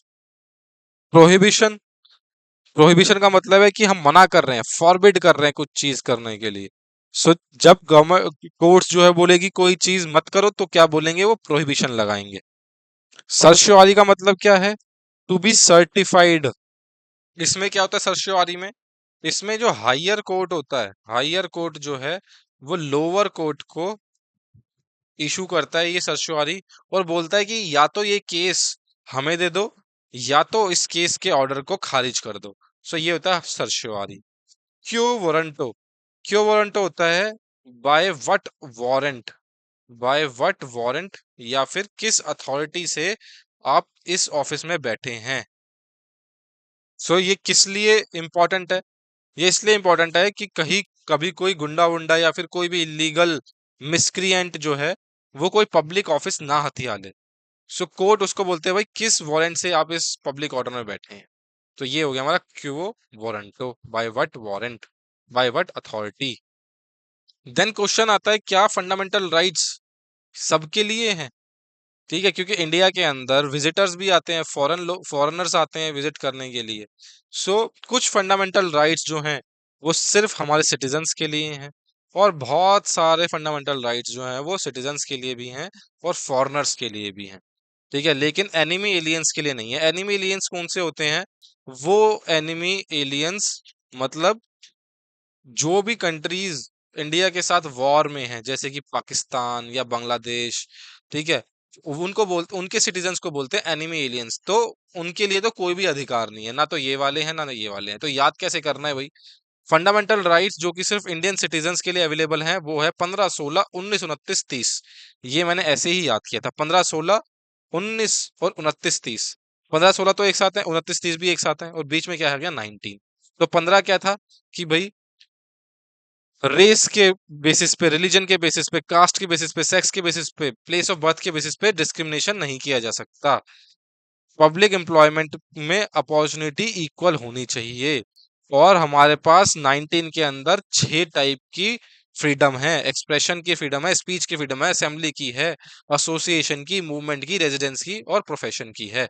Then 29, 30 में क्या था, कल्चरल एंड एजुकेशनल राइट्स, कि भाई लैंग्वेज प्रोटेक्ट कर सकते हैं और मिनिॉरिटीज को एजुकेशन इंस्टीट्यूशन फॉर्मेशन करने के लिए और एडमिनिस्टर करने का राइट है। देन जो बाकी के जो भी बच्चे हमने पढ़े हैं वो फॉरेनर्स के लिए भी है और इंडियन सिटीजन्स के लिए भी है। तो आपको सिर्फ यही याद करना है, 15, 16, 19, 29, 30 जो है वो सिर्फ और सिर्फ सिटीजन्स के लिए अवेलेबल हैं, बाकी सारे बचे हुए जो है वो फॉरेनर्स के लिए भी हैं। सो यहाँ पे हमने ये फंडामेंटल राइट्स भी कर लिया। देन अब करते हैं हम पार्ट 4। ठीक है, पार्ट 4 में क्या आता है हमारा, directive principles of state policy. So basic question क्या क्या आ सकते हैं भाई, कि डीपीएसपी में आप ये बताओ कि कौन से पार्ट में है। तो पार्ट 4 में आपको पहले बता चुका हूँ कि डीपीएसपी किस में है, part 4 of the Indian constitution. दूसरा कौन, कहाँ से कहाँ तक क्या आर्टिकल है, आर्टिकल 36 से 51 है। कहाँ से ये लिए गया है, आयरिश कॉन्स्टिट्यूशन से। ठीक है, आयरिश कॉन्स्टिट्यूशन से लिया गया है, और आयरिश कॉन्स्टिट्यूशन ने कहाँ से चुराया है, स्पेनिश कॉन्स्टिट्यूशन से। Then B R Ambedkar ji ने, doctor B R Ambedkar ji ने इनको बोला था novel features of Indian constitution. और जो डायरेक्टिव प्रिंसिपल्स हैं उनको सोल और फिलॉसफी बोलते हैं। ठीक है, directive principle of state policy plus fundamental rights क्या है, इंडियन कॉन्स्टिट्यूशन की फिलॉसफी एंड सोल है। और डीपीएसपीस को 1935 गवर्नमेंट ऑफ इंडिया एक्ट में इंस्ट्रूमेंट ऑफ इंस्ट्रक्शंस बोला गया था। ठीक है, 1935 में एक चैप्टर दिया था इंस्ट्रूमेंट ऑफ इंस्ट्रक्शंस, वो डीपीएसपी से मिलते जुलते हैं। तो डीपीएसपी है क्या एक्चुअली में, directive principle of state policy. इनका मतलब ये है कि ये सरकार को इंस्ट्रक्शंस हैं कि आपको कैसी सरकार बनानी है, कैसे प्रिंसिपल्स आपको फॉलो करने हैं, आपको लोगों को क्या क्या देना है, कैसी सुविधाएं देनी है। सो ये लीगली एनफोर्सेबल नहीं है। ठीक है, ये लीगली एनफोर्सेबल नहीं है कि अगर सरकार सरकार जो है वो नहीं कर रही है इसके ऊपर काम, तो आप सुप्रीम कोर्ट हाई कोर्ट में कहीं अर्जी नहीं लगा सकते कि भाई सरकार जो है वो हमें रोड प्रदान नहीं कर रही है। सरकार का काम है ये सब कुछ करना, कॉन्स्टिट्यूशन ने लिखा है कि मैटरनिटी रिलीफ देना है, वर्कर्स को पार्टिसिपेट करवाना है, इक्वल पे लेके आनी है इक्वल वर्क के लिए, यूनिफॉर्म सिविल कोड लेके आना है, लेकिन सरकार ला नहीं पा रही है। यूनिफॉर्म सिविल कोड आज तक सरकार ला नहीं पाई है। तो ये क्या है, लीगली एनफोर्सिएबल नहीं है। आप कोर्ट्स के पास नहीं जा सकते कि भाई सरकार जो है वो डीपीएसपी को लागू नहीं कर रही है। ठीक है। सो अब हम यहाँ पे एक ट्रिक के माध्यम से देखेंगे कि भाई हमें ये सारे जो आर्टिकल्स हैं वो कैसे याद करने हैं, एक स्टोरी से याद करने हैं भाई। कि जो एसपी होते हैं, जिले के एसपी होते हैं, वो पंचायत लगाते हैं और वहां पे वो क्या करते हैं, उस पंचायत के अंदर जस्टिस देते हैं इक्वली और legally. So SP justice equal legal panchayat, SP justice equal legal panchayat से हम ये स्टार्टिंग के याद करेंगे। एस से हो गया डेफिनेशन ऑफ स्टेट, आर्टिकल 37, 36, 37 में पी से आ गया प्रिंसिपल्स जो कि फॉलो करने हैं। देन 38 में आ गया जस्टिस, जस्टिस मतलब welfare of people, secure social order, social order को सिक्योर करना है, जस्टिस को सिक्योर करना है, आर्टिकल 38। देन 39 में क्या है, इक्वल, इक्वल मतलब 39 ये याद रखना है, equal pay for equal work, equal pay for equal work किस में है, 39 में। ठीक है, तो आपको यहां से याद आ जाएगा एसपी जस्टिस इक्वल, 36, फिर 37, फिर 38, 39। So equal pay for equal work कहाँ पे है, 39 में। तो 39 में और भी प्रिंसिपल्स हैं, लेकिन मेन यही पूछा जाता है equal justice for equal work किसके अंदर है, कि भाई सेम काम के लिए औरत और आदमी को सेम पैसे मिलने चाहिए। देन लीगल, 39 ए, लीगल मतलब equal justice and free legal add. ठीक है, फ्री लीगल एड, 39 ए। फिर 40 में आ गया पंचायत, पंचायत मतलब ऑर्गेनाइजेशन ऑफ विलेज, पंचायत से आ गया 40। देन इसके बाद की ट्रिक क्या है, फिर है वर्कमैन एलपीसी यूनिफॉर्म। ठीक है, वर्कमैन एलपीसी यूनिफॉर्म, ये है अगली, workman LPC uniform. So W से work, right to work, so right to work किसमें, 41 में। देन एम से आ गया मैटरनिटी रिलीफ। ठीक है, 42 में आ गया मैटरनिटी रिलीफ। एलपीसी से एल में आ गया लिविंग वेजेस, 43। पी से participation of workers, 43 A. C से कोऑपरेटिव सोसाइटीज, तो promotion of cooperative society, 43 B. और यूनिफॉर्म से यूनिफॉर्म सिविल कोड, 44।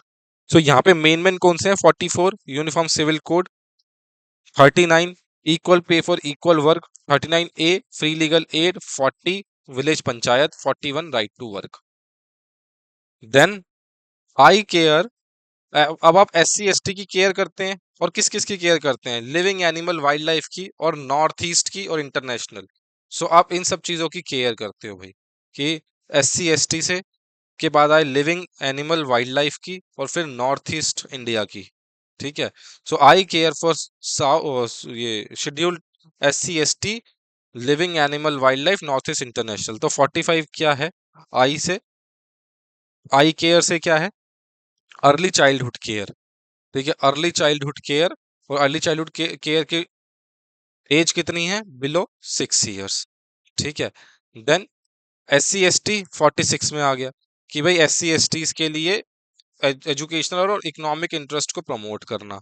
देन 47 में भाई लिविंग, है ना, लिविंग से आ गया स्टैंडर्ड ऑफ लिविंग, कि भाई स्टैंडर्ड ऑफ लिविंग सुधारना है लोगों का, लोगों की पब्लिक हेल्थ को सुधारना है।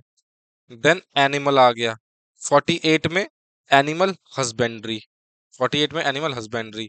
देन एनिमल के बाद वाइल्ड लाइफ, तो 48 ए के अंदर improvement of environment and safeguarding forest and wild life. Then N से क्या आ गया, नेशनल इंपॉर्टेंस वाले प्लेसेस को प्रोटेक्ट करना है, नॉर्थ ईस्ट में। एन से क्या आ गया, 49 में protection of monuments and places and objects of national importance. Then E से आ गया हमारा separation of judiciary from executive. ठीक है, ई से आ गया एग्जीक्यूटिव, 50। और इंटरनेशनल, तो promotion of international peace and security. ठीक है, सो यहाँ पे हमने इन ट्रिक्स के माध्यम से 36 से 51 भी याद कर ली। क्या क्या याद करना है? SP justice equal legal aid, workman LPC uniform, और I care for SC ST, living animal wild life, north east international. So आप 3-4 बार इस ट्रिक को दोहराओगे, ठीक है, और उसके बाद आपको हमेशा के लिए ये डीपीएसपी के सारे प्रोविजंस जो है वो याद हो जाएंगे। फिर आता है भाई हमारा नेक्स्ट, फंडामेंटल ड्यूटीज। ठीक है। सो फंडामेंटल ड्यूटीज जो हैं वो ओरिजिनली कॉन्स्टिट्यूशन में था नहीं। 1976 में स्वर्ण सिंह कमेटी का गठन हुआ और उन्होंने रिकमेंड करी कि फंडामेंटल ड्यूटीज डालो। तो 42nd कॉन्स्टिट्यूशनल अमेंडमेंट के अंदर कॉन्स्टिट्यूशन में डाला गया पार्ट 4A। ठीक है, पार्ट 4A डाला गया कॉन्स्टिट्यूशन के अंदर, और उसको उसमें डाली गई 10 फंडामेंटल ड्यूटीज। ठीक है, तो इनिशियली कितनी फंडामेंटल ड्यूटीज डाली गई? 10। और आज की डेट में कितनी फंडामेंटल ड्यूटीज हैं? 11। तो इनिशियली 1970, ये 42nd अमेंडमेंट एक्ट में 1976 के अंदर 10 फंडामेंटल ड्यूटीज डाली गई और आज की डेट में 11 है, क्योंकि बाद में एक संशोधन भी किया गया। तो आर्टिकल 51 के अंदर ये सारी फंडामेंटल ड्यूटीज हैं, जिसको हम एक बार में इस ट्रिक से याद करेंगे। ठीक है, क्योंकि ABCD से है ये 51A 51B। ठीक है, 51A सब क्लॉज ए, फिर 51A सब क्लॉज बी, ऐसे करके हैं ये लिखे हुए हैं। सो आपसे पूछ सकते हैं 51A सब क्लॉज डी में क्या है, तो आपको पता चलना चाहिए कि उसमें इक्वालिटी के बारे में बोला गया है। ठीक है, सो ए से आ गया एंथम। एंथम ये हो गया to abide by the constitution and respect, ये नेशनल एंथम, तो नेशनल एंथम की रिस्पेक्ट करनी है। बी से आ गया बापू के नोबल आइडियाज। ठीक है, बापू के नोबल आइडियाज हमें करने हैं। सी से आ गया कंसोलिडेशन। ठीक है, सी से आ गया कंसोलिडेशन। कंसोलिडेशन का मतलब है कि भाई हमें इंटेग्रिटी को प्रोटेक्ट करना है। कंसोलिडेशन क्या होता है? मतलब इकट्ठा होना। ठीक है, इकट्ठा होना मतलब unity and integrity of India. Then D से आ गया डिफेंस। ठीक है, कि भाई कंट्री को डिफेंड करना है, डी से डिफेंस। ई से क्या आ गया? ई से इक्वालिटी। इक्वालिटी कैसे प्रमोट होगी? कि हमें हार्मोनी प्रोटेक्ट करनी है, सबको, सब लोगों को अपना भाई मानना है। ठीक है, सारे के सारे लोग, कोई भी रिलीजन के हो, कोई भी लैंग्वेज बोलते हो, किसी भी रीजन के हो, कोई भी सेक्शनल डाइवर्सिटी है, इनको खत्म कर देना है और सबको एक दूसरे के साथ इक्वालिटी में रहना है। तो ई से इक्वालिटी। फिर एफ से फोर्ट्स हो गए, फोर्ट हो गए। ठीक है, फोर्ट्स, फोर्ट्स किले विले होते हैं, वो हमारी हेरिटेज है। तो एफ से क्या हो गया? फोर्ट्स। फोर्ट मतलब हेरिटेज, तो हमें अपनी हेरिटेज को प्रोटेक्ट करके रखना है। जी से क्या आ गया? जी से आ गया ग्रीन। ग्रीन मतलब एनवायरनमेंट, तो एनवायरनमेंट को प्रोटेक्ट करना है, इंप्रूव करना है। Then H. एच से क्या आ गया? Humanism and high technology. ठीक है, हाई टेक्नोलॉजी, हाई टेक होता है ना, हाई टेक। एच से ह्यूमनिज्म और हाई टेक, तो साइंटिफिक टेम्पर डेवलप करना है और ह्यूमनिज्म दिखाना है। देन आई से इंजरी। आई से आ गया इंजरी, तो आई में क्या है कि भाई वायलेंस नहीं करनी है, इंजरी से बचना है। जे से क्या आ गया? जे से जॉब। जॉब के लिए क्या चाहिए? एक्सीलेंस। सो जे से आ गया कि हमें एक्सीलेंस के पीछे भागना है। देन के से नॉलेज। नॉलेज कैसे आएगी? जब हम एजुकेशन लेंगे। तो एजुकेशन जो है वो किसको देनी देनी है? 6 से 14 ईयर्स के बच्चों को। कब आया गया ये, कब ऐड किया? 86 कॉन्स्टिट्यूशनल अमेंडमेंट में। नेक्स्ट हमारा टॉपिक है भाई अमेंडमेंट ऑफ द कॉन्स्टिट्यूशन, की भाई कॉन्स्टिट्यूशन के अंदर संशोधन कैसे किया जाता है। सो कॉन्स्टिट्यूशन के अंदर संशोधन करने के दो तरीके हैं। एक दिया हुआ है भाई आर्टिकल 368 में, और एक जो आर्टिकल 368 में नहीं दिया हुआ। ठीक है, तो सबसे पहले तो हम ये देख लेते हैं कि भाई कॉन्स्टिट्यूशन के किस पार्ट को अमेंड कर सकते हैं, पहले वो ही देख लेते हैं। सो ऐसा नहीं है कि आप पूरे के पूरे कॉन्स्टिट्यूशन को ही चेंज कर देंगे। सो एक केस था बहुत ही फेमस, केशवानंद भारती केस, जो कि हुआ था 1973 में। इसमें ये बोला गया कि लेजिस्लेचर की पावर जो हैं वो लिमिटेड हैं कॉन्स्टिट्यूशन को अमेंड करने के लिए। लेजिस्लेचर जो है वो कॉन्स्टिट्यूशन के बेसिक स्ट्रक्चर के साथ खिलवाड़ नहीं कर सकती। केशवानंद भारती केस में ये बोला गया कि कॉन्स्टिट्यूशन जो है वो एक इमारत की तरह है, जो कि एक बेस के ऊपर टिकी हुई है। अगर ये बेस ही हट जाएगा, बेस ब्रेक हो गया, तो ये जो इमारत है ये ढह जाएगी। ठीक है, ये बिखर जाएगी, ये डिस्ट्रॉय हो जाएगी। सो आप कुछ भी करिए, कैसा भी संशोधन लाइए, कोई भी अमेंडमेंट लाइए, लेकिन इस बेसिक स्ट्रक्चर को आहत नहीं पहुंचनी चाहिए। तो केशवानंद भारती केस ने बोला कि बेसिक स्ट्रक्चर के साथ आप खिलवाड़ मत कीजिए और आप कुछ भी अमेंड कर सकते हैं। सो अमेंड करने का तरीका होता है, एक तरीका दिया हुआ है आर्टिकल 368 में और एक तरीका है सिंपल मेजॉरिटी वाला। ठीक है, एक तरीका है सिंपल मेजॉरिटी वाला। सिंपल मेजॉरिटी में क्या होता है कि कोई भी बिल लेके आए, ठीक है, कोई भी बिल लेके आए, लोकसभा में उस दिन जितने भी मेंबर प्रेजेंट थे उनकी वोटिंग हुई, अगर आधे लोगों ने बोला यस तो वो बिल हो गया पास। उसके बाद ये चला गया राज्यसभा के अंदर। राज्यसभा में जितने लोग प्रेजेंट थे उस दिन, उनमें से आधे लोगों ने बोल दिया यस तो वो हो गया बिल पास। फिर कहाँ चला गया, प्रेसिडेंट के पास, और प्रेसिडेंट ने कर दी उसके ऊपर साइन, तो ये हो गया हमारा कॉन्स्टिट्यूशनल अमेंडमेंट बिल पास। तो ये हो गया हमारा सिंपल मेजोरिटी, जो कि अपार्ट फ्रॉम आर्टिकल 368 है। कि मतलब ये सिंपल मेजोरिटी है, ये सिंपली ऐसे ही पास हो जाती है जैसे कोई सिंपल लेजिस्लेशन पास करते हैं, कोई भी सिंपल लॉ बनाते हैं। लेकिन आर्टिकल 368 के अंदर एक बहुत बढ़िया इलेबोरेट तरीका दिया हुआ है। ठीक है, तरीका सेम ही है, सारा सेम ही है, ये ऐसा ही रहता है कि लोकसभा यस करेगी, राज्यसभा यस करेगी, प्रेसिडेंट के पास जाएगा। बस यहाँ पे एक आ जाता है आर्टिकल 368 में स्पेशल मेजोरिटी। ठीक है, यहाँ पे जो है बिल पास होता है स्पेशल मेजोरिटी के साथ। स्पेशल मेजोरिटी का क्या मतलब है, स्पेशल मेजोरिटी की होती है दो कंडीशन। एक कंडीशन तो ये कि टोटल मेंबरशिप का हाफ लोग जो हाँ बोले, जो उस हाउस हाउस की मेंबरशिप है, जैसे कि लोकसभा के अंदर 545 मेंबर्स हैं, सो आधे मेंबर्स जो हैं वो हाँ बोले, और जितने उधर प्रेजेंट हैं उनमें से 2/3 ऑफ प्रेजेंट एंड वोटिंग वो हाँ बोले।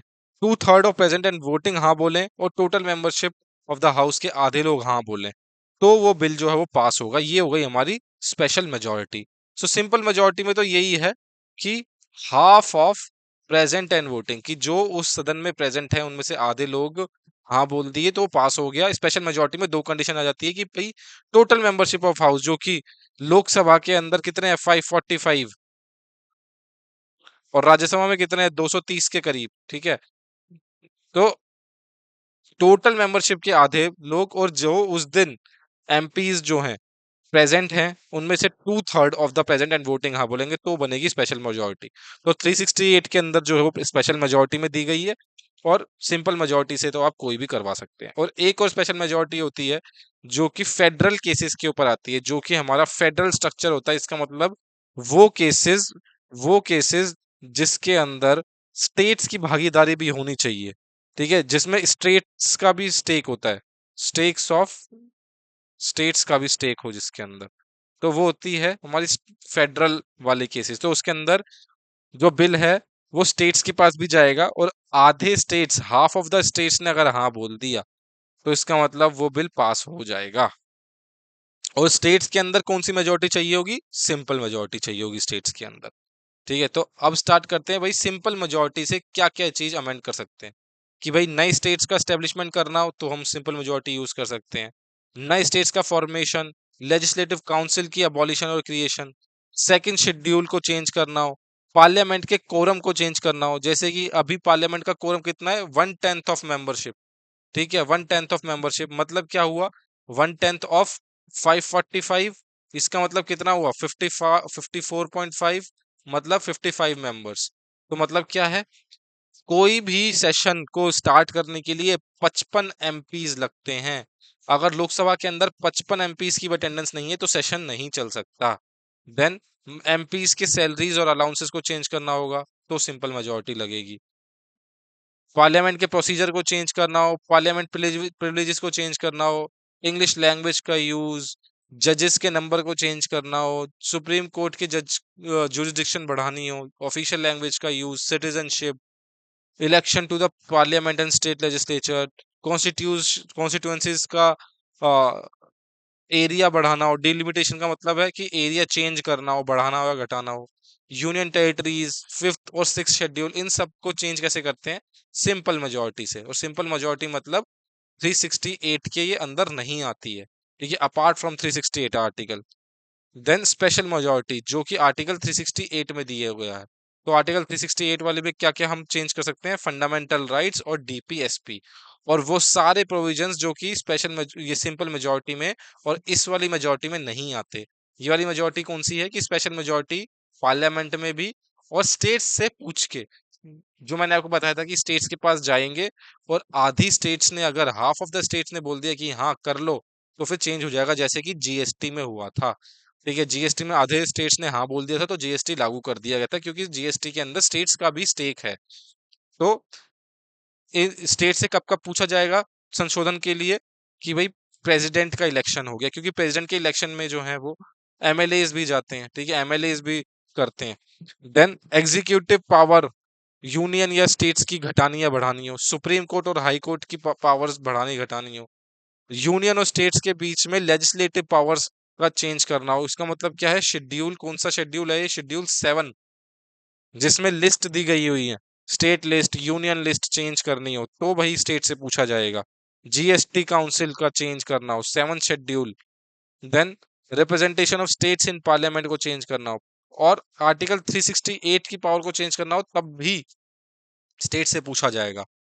ठीक है, आर्टिकल 368 में ही अमेंडमेंट का प्रोसीजर दिया होगा, तो अगर अमेंडमेंट की प्रोसीजर में कुछ चेंज लाना है तो स्टेट से पूछा जाना पड़ेगा। ठीक है, नेक्स्ट जो बड़ा टॉपिक है हमारे पास वो है इमरजेंसी। ठीक है, सो सबसे पहले इमरजेंसी हमारी जिंदगी में कब आती है, जब हम 18 साल के हो जाते हैं।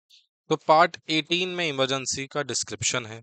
3 हमें टाइप की इमरजेंसी पढ़नी है, आर्टिकल 352 से 360। ठीक है, पार्ट 18 में ये दिया हुआ है, आर्टिकल 352 से 360, ये सारी इमरजेंसी हमें पढ़नी है। 4 का पहाड़ा हमें 352 से स्टार्ट करना है, आर्टिकल 352 प्लस 4 कर दिए, 356 प्लस 4 कर दिए, 360। सो ये 3 टाइप की इमरजेंसी इन तीनों आर्टिकल्स में मेंशन्ड है। ठीक है, सबसे पहले तो क्या है, आर्टिकल 352 के अंदर है नेशनल इमरजेंसी। देन आर्टिकल 356 में है प्रेसिडेंट रूल। आर्टिकल 360 के अंदर है फाइनेंशियल इमरजेंसी। ठीक है, तो ये 3 टाइप की इमरजेंसी हैं। ठीक है, ये 3 टाइप की इमरजेंसी बहुत ही ज्यादा ब्रीफली हम डिस्कस करेंगे। तो सबसे पहले तो आर्टिकल 352 में किस किस ग्राउंड पे इमरजेंसी लग सकती है, एक्सटर्नल अग्रेशन और आर्म्ड रिबेलियन। सिर्फ इन 2 केसेस के अंदर आर्टिकल 352 के अंदर इमरजेंसी लग सकती है। इमरजेंसी लगाता कौन है, प्रेसिडेंट ऑफ इंडिया लगाते हैं, on the advice of cabinet, cabinet की एडवाइस पे। ठीक है, याद रखना है, खुद नहीं लगा सकते हैं। ठीक है, जो इमरजेंसी इंदिरा गांधी जी के टाइम पे लगी थी वो प्रेसिडेंट ने बिना कैबिनेट के पूछे लगाई थी, लेकिन बाद में कॉन्स्टिट्यूशनल अमेंडमेंट करी गई और उसके बाद ये बोला गया कि बिना कैबिनेट की रिटर्न एडवाइस के बिना प्रेसिडेंट जो है वो प्रेसिडेंट इमरजेंसी डिक्लेयर नहीं कर सकते। सो कैबिनेट की रिटर्न एडवाइस चाहिए होगी प्रेसिडेंट को नेशनल इमरजेंसी लगाने के लिए। देन प्रेसिडेंट रूल, आर्टिकल 356, इसमें बोला गया कि अगर कॉन्स्टिट्यूशनल मशीनरी का फेलियर हो गया है, कि भाई जो स्टेट्स हैं वो सेंटर की बात मानने से इनकार कर रहे हैं, तो प्रेसिडेंट रूल लगाया जा सकता है। सो प्रेसिडेंट रूल जो है वो 2 टाइप में लगा सकते हैं, कि अगर कॉन्स्टिट्यूशनल मशीनरी जो है वो फेल हो गई है, या फिर आर्टिकल 365 के अंदर अगर सेंटर ने कोई डायरेक्शन दिए स्टेट को, ठीक है, सेंटर ने कोई डायरेक्शंस दिए स्टेट को और स्टेट जो है वो पालन करने से मना कर दे, तो भी इमरजेंसी ये प्रेसिडेंट्स रूल लगाया जा सकता है। अब जो ये प्रेसिडेंट रूल है ये बहुत बार लगा देते हैं। ठीक है, प्रेसिडेंट रूल बहुत बार लगा देते हैं अपोजिशन, जो रूलिंग पार्टी होती है सेंटर में, अपोजिशन पार्टी को हटाने के लिए। सो ये प्रैक्टिस जो थी वो बहुत ज्यादा हमारे फेडरल स्ट्रक्चर को हार्म कर रही थी। इस वजह से सुप्रीम कोर्ट ने कुछ गाइडलाइंस डाली कि भाई प्रेसिडेंट रूल जो है वो कब कब लगाया जा सकता है। तो इस केस में अगर प्रेसिडेंट रूल गलत टाइप से लगाते हैं तो सुप्रीम कोर्ट जो है प्रेसिडेंट रूल को हटा भी सकती है। ठीक है, देन आर्टिकल 360 में क्या आया, फाइनेंशियल स्टेबिलिटी। फाइनेंशियल स्टेबिलिटी के लिए अगर कोई इमरजेंसी लगाई जाए, फाइनेंशियल इमरजेंसी उसको बोलेंगे, कि भाई इंडिया की फाइनेंशियल स्टेबिलिटी को खतरा है, तो आर्टिकल 360 के अंदर प्रेसिडेंट जो है वो फाइनेंशियल इमरजेंसी घोषित कर सकते हैं। तो आज तक फाइनेंशियल इमरजेंसी घोषित नहीं करी गई। ठीक है, 3 बार नेशनल इमरजेंसी घोषित करी गई है, और प्रेसिडेंट रूल तो मतलब 200 बार से भी ऊपर लग गए हो गया। ठीक है, देन कुछ कुछ डिफरेंस है नेशनल इमरजेंसी में और प्रेसिडेंट रूल के अंदर, कि भाई नेशनल इमरजेंसी तभी लगा सकते हैं जब एक्सटर्नल अग्रेशन और आर्म्ड रिबेलियन हो। लेकिन प्रेसिडेंट रूल लगा सकते हैं कभी भी कि भाई स्टेट जो है वो बात मानने से इनकार कर रहे हैं। इतना भी आसान नहीं होता है वैसे। ठीक है। नेशनल इमरजेंसी के दौरान सारी की सारी पावर्स जो है वो सेंटर के पास आ जाती हैं। लेकिन प्रेसिडेंट रूल के दौरान प्रेसिडेंट जो है वो काम करते हैं थ्रू द गवर्नर्स। मतलब क्या है, गवर्नर जो है वो लेजिस्लेचर एज अ लेजिस्लेशन करते हैं। ठीक है। लेकिन जो डायरेक्शंस होती हैं वो प्रेसिडेंट की होती हैं। सो शायद मैंने यहाँ पे आपको गलत बता दिया। ठीक है। नेशनल इमरजेंसी के अंदर स्टेट्स के पास पूरी पावर रहती है। ठीक है। स्टेट्स जो हैं वो वैसे के वैसे चल रहे होते हैं। तो ये स्टेट्स जो है वैसे के वैसे चल रहे होते हैं। बस सेंटर के पास जो है वो कॉन्करेंट पावर्स हो जाती है एडमिनिस्ट्रेशन की और लेजिस्लेशन की। कि मतलब अगर सेंटर चाहेगा तो वैसे वो स्टेट्स चला सकता है, स्टेट्स को वो डायरेक्शन दे सकता है डायरेक्ट। लेकिन लेजिस्लेचर को डिसॉल्व नहीं किया जाता है। प्रेसिडेंट रूल में लेजिस्लेचर जो है वो डिसॉल्व हो जाता है स्टेट का। इमरजेंसी नेशनल इमरजेंसी के अंदर लेजिस्लेचर डिसॉल्व नहीं होता है लेकिन उनके अधीन आ जाता है। मतलब क्या है, कॉन्करेंट पावर्स आ जाती हैं। सेंटर के पास जो है वो कॉन्करेंट पावर्स आ जाती हैं स्टेट की। नेशनल इमरजेंसी के दौरान जो पार्लियामेंट है, पार्लियामेंट जो है वो स्टेट सब्जेक्ट्स के अंदर भी लॉज बना सकती है। ठीक है। और ये पावर डेलीगेट नहीं कर सकती है। लेकिन प्रेसिडेंट रूल के अंदर ये पावर डेलीगेट होती है। नेक्स्ट, नेशनल इमरजेंसी का कोई भी मैक्सिमम पीरियड नहीं है, लेकिन अप्रूवल चाहिए होता है हर 6 महीने में। पार्लियामेंट का हर 6 महीने में अप्रूवल चाहिए होता है, कोई मैक्सिमम पीरियड नहीं होगा। लेकिन प्रेसिडेंट रूल का भाई 3 साल का एक्सपायरी है। ठीक है। 3 साल से ज्यादा प्रेसिडेंट रूल नहीं लग सकता। नेशनल इमरजेंसी के दौरान फंडामेंटल राइट्स को कर्टेल कर दिया जाता है। लेकिन प्रेसिडेंट्स रूल में फंडामेंटल राइट्स वैसे के वैसे रहते हैं, इंटैक्ट रहते हैं प्रेसिडेंट्स रूल में। इसमें तो बस यही है कि सरकार चेंज हो रही है। पहले स्टेट गवर्नमेंट रूल करती थी, अब सेंट्रल गवर्नमेंट या फिर बोल लो कि प्रेसिडेंट रूल कर रहा है। ठीक है। प्रेसिडेंट रूल कर रहे हैं। पहले जो थे वो स्टेट गवर्नमेंट रूल करती थी, तो फंडामेंटल राइट्स तो रहेंगे ही रहेंगे यहाँ पर। लोकसभा जो है वो रेजोल्यूशन पास करके इसको स्थगित कर सकती है। लेकिन प्रेसिडेंट रूल जो है वो सिर्फ प्रेसिडेंट ही हटाएंगे। ठीक है। प्रेसिडेंट का वचन है शासन, तो प्रेसिडेंट ने बोला तब तक शासन चलेगा। लोकसभा राज्यसभा इनमें से कुछ नहीं कर सकती हैं। सो यहाँ पे वही इमरजेंसी भी खत्म हो गई। लास्ट टॉपिक हम देखेंगे, अब हम कॉन्स्टिट्यूशनल बॉडीज के बारे में एक एक करके हम कॉन्स्टिट्यूशनल बॉडीज के बारे में पढ़ेंगे। सो कॉन्स्टिट्यूशनल बॉडीज कौन सी बॉडीज होती हैं? ऑब्वियसली ये वो बॉडीज होती हैं जो कि कॉन्स्टिट्यूशन में स्पेसिफिकली मेंशन्ड है। इनके लिए अलग अलग आर्टिकल्स कॉन्स्टिट्यूशन में स्पेसिफाइड हैं। जैसे कि हमारा हो गया इलेक्शन कमीशन। एक एक करके हम सारी कॉन्स्टिट्यूशनल बॉडीज जो है वो डिस्कस कर लेते हैं। सो सबसे पहले आ गया हमारा इलेक्शन कमीशन। सो इलेक्शन कमीशन कहाँ पे है? हमें सबको पार्ट याद रखने हैं इनमें और आर्टिकल्स याद रखने हैं। तो आर्टिकल 324 के अंदर इलेक्शन कमीशन का जिक्र है, जो कि पार्ट 15 के अंदर मेंशन्ड है। ठीक है। इलेक्शन कमीशन पार्ट 15 और आर्टिकल 324। सो यहाँ पे होते हैं हमारे एक चीफ इलेक्शन कमिश्नर। ठीक है। एक होते हैं हमारे चीफ इलेक्शन कमिश्नर और दो होते हैं हमारे इलेक्शन कमिश्नर, जिनको कौन अपॉइंट करता है? जिनको प्रेसिडेंट अपॉइंट करते हैं। ठीक है। Appointed by president. उनका टेन्योर आपको याद रखना है। ठीक है। कितने सालों के लिए अपॉइंट होते हैं? 6 इयर्स, 6 इयर्स या फिर 65 ऑफ ईयर्स एज। ठीक है। या तो 6 साल के लिए करेंगे या 65 ईयर्स एज तक करेंगे।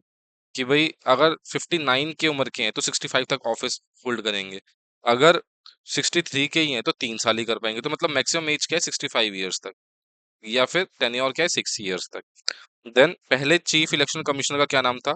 सुकुमार सेन। ठीक है।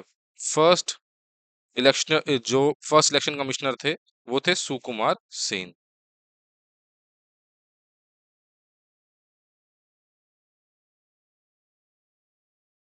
Then UPSC.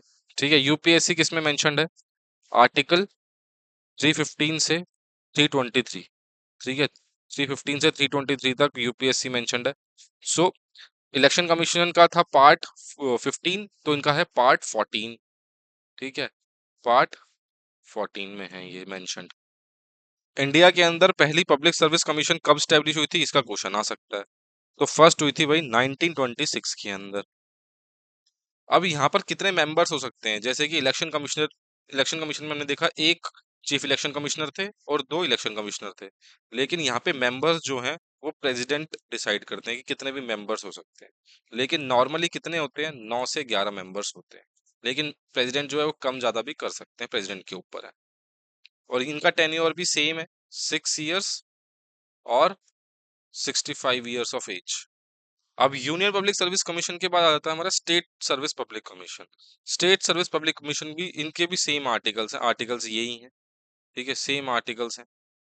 कॉन्स्टिट्यूट कौन करेगा? गवर्नर करेंगे, बस गवर्नर को आपको याद रखना है कि भाई गवर्नर करेंगे।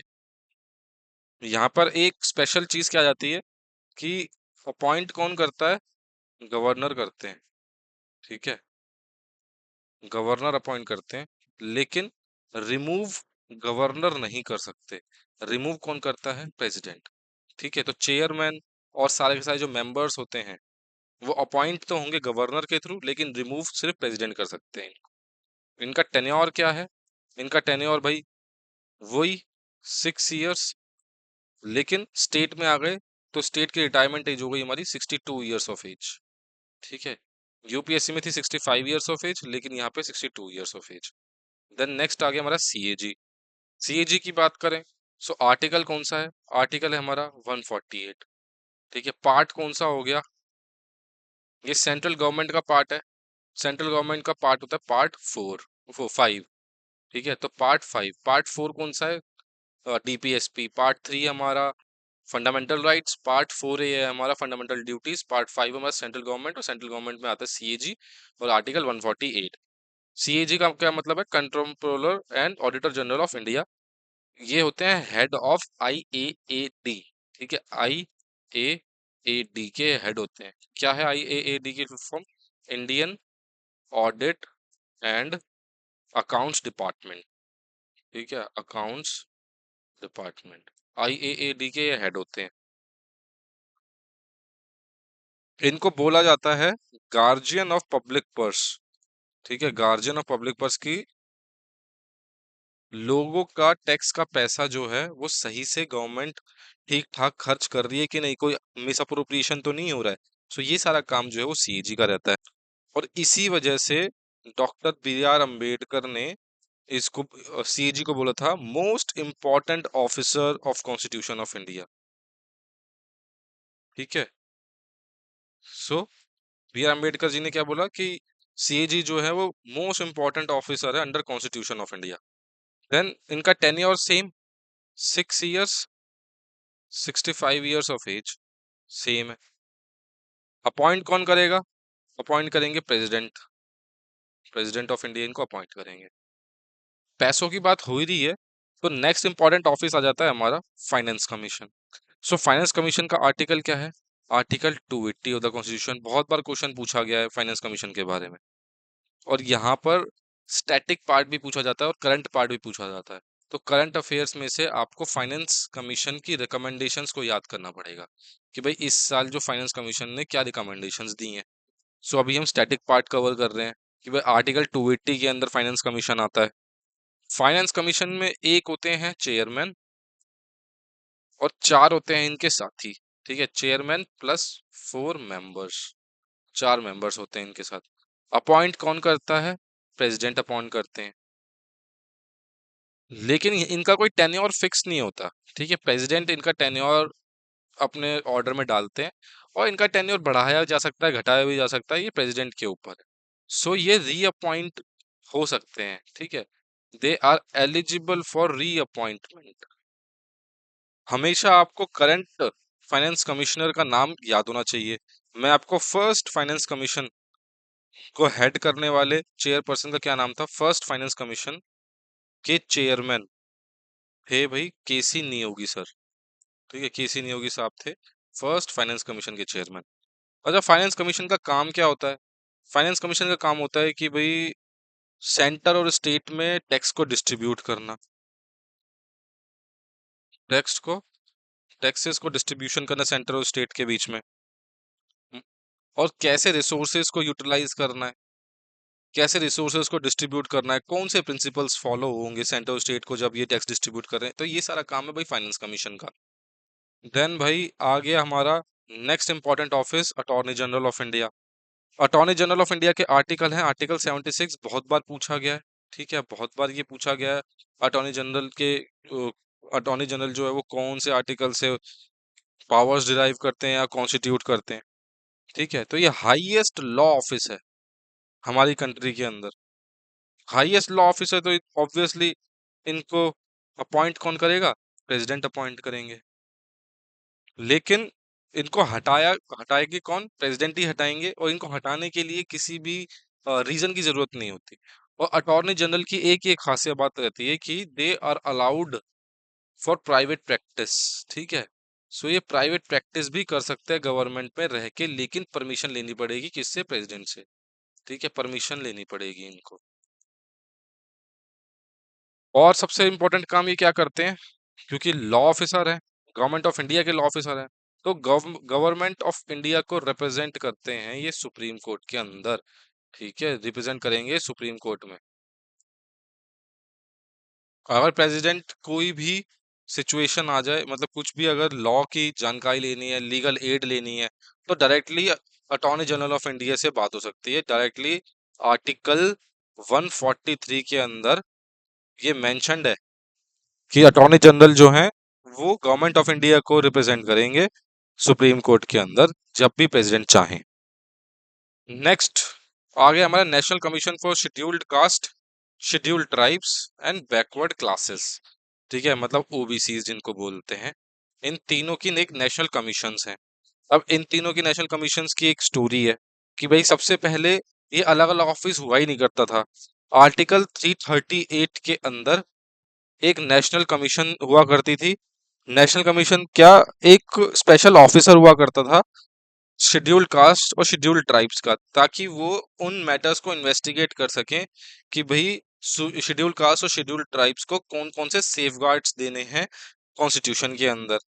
लेकिन ये काम जो था वो एक स्पेशल ऑफिसर के बस की बात थी नहीं, क्योंकि शेड्यूल्ड ट्राइब्स और शेड्यूल्ड कास्ट इंडिया के अंदर आइडेंटिफाई करना बहुत मुश्किल है। फिर 65th कॉन्स्टिट्यूशनल अमेंडमेंट लाई गई, और जो काम एक ऑफिसर कर रहा था, 65th कॉन्स्टिट्यूशनल अमेंडमेंट के बाद बोला गया कि एक multi member national commission for scheduled caste and scheduled tribes का गठन होगा। तो ये 65th कॉन्स्टिट्यूशनल अमेंडमेंट में ये आ गया। और ये कब आई थी 65th कॉन्स्टिट्यूशनल अमेंडमेंट? ये आई थी 1990 के अंदर। देन 89th कॉन्स्टिट्यूशनल अमेंडमेंट लाई गई। क्यों लाई गई? क्योंकि ये जो multi member national commission for scheduled caste scheduled tribes था, इनको समझा गया कि भाई अलग अलग कमीशन होनी चाहिए। सो इन दोनों कमीशंस को अलग अलग कर दिया गया। इन दोनों कमीशंस को अलग अलग कर दिया गया। National commission for scheduled caste, इसको रखा गया आर्टिकल 338 के अंदर, और फिर national commission for scheduled tribes, इसको रखा गया आर्टिकल 338 ए के अंदर, ठीक है, आर्टिकल 338 ए। ये कब हुआ कॉन्स्टिट्यूशनल अमेंडमेंट? 2003 में। और इस national commission for scheduled tribes, इसका गठन कब हुआ? फाइनली 2004 के अंदर। इनके जो चेयरपर्सन हैं, वाइस चेयरपर्सन है, और जो दूसरे मेंबर्स हैं, उनको अपॉइंट कौन करता है? उनको अपॉइंट करते हैं प्रेसिडेंट ऑफ इंडिया, ऑब्वियसली, ठीक है।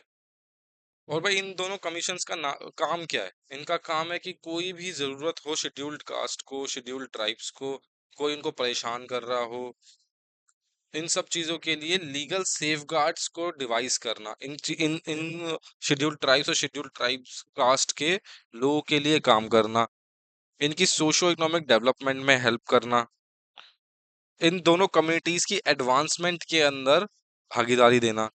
देन जो तीसरी है हमारी national commission for backward classes, ये बहुत ही रीसेंट बॉडी है जो कि अलग हुई थी, ठीक है। पहले ये national commission for scheduled caste वाले ही बैकवर्ड क्लासेस को काम करते थे, लेकिन फिर 102nd कॉन्स्टिट्यूशनल अमेंडमेंट हुई,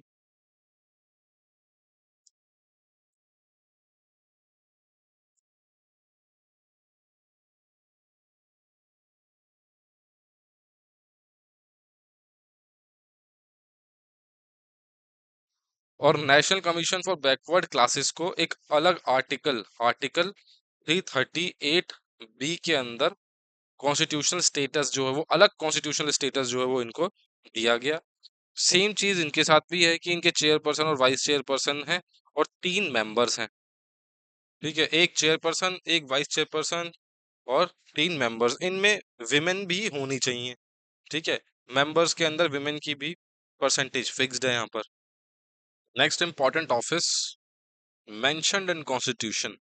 ठीक है, जो कि हमारे पूरे कॉन्स्टिट्यूशन का थर्ड पिलर है, या फिर मतलब वन ऑफ द पिलर है। क्योंकि कॉन्स्टिट्यूशन के अंदर क्या है, executive, legislature and judiciary. So judiciary में क्या आता है, हमारा supreme court and high court. Supreme court है हमारा आर्टिकल 124 के अंदर मेंशन्ड।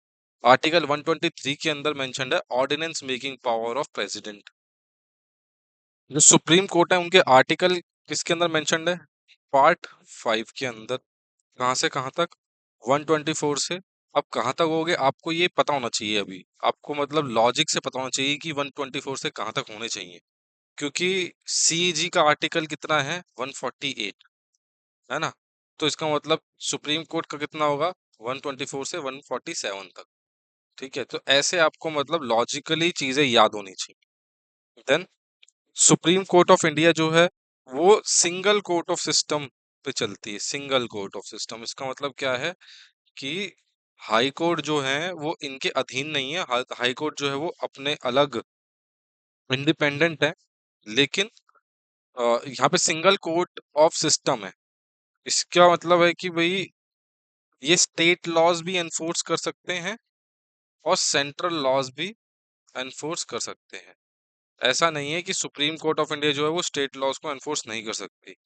ठीक है, फिर हायरार्की ऑफ कोर्ट्स है यहाँ पर, कि सबसे ऊपर सुप्रीम कोर्ट है, फिर हाई कोर्ट है, हाई कोर्ट के नीचे सबऑर्डिनेट्स कोर्ट है। ठीक है, सबऑर्डिनेट कोर्ट्स। सो मतलब ये क्या है, एक हायरार्की ऑफ कोर्ट्स यहाँ पर मेंशन्ड है। आज की डेट में कितने सुप्रीम कोर्ट के जजेस हैं प्रेजेंट, एक है हमारे चीफ जस्टिस ऑफ इंडिया, और फिर है हमारे 34 जजेस ऑफ सुप्रीम कोर्ट।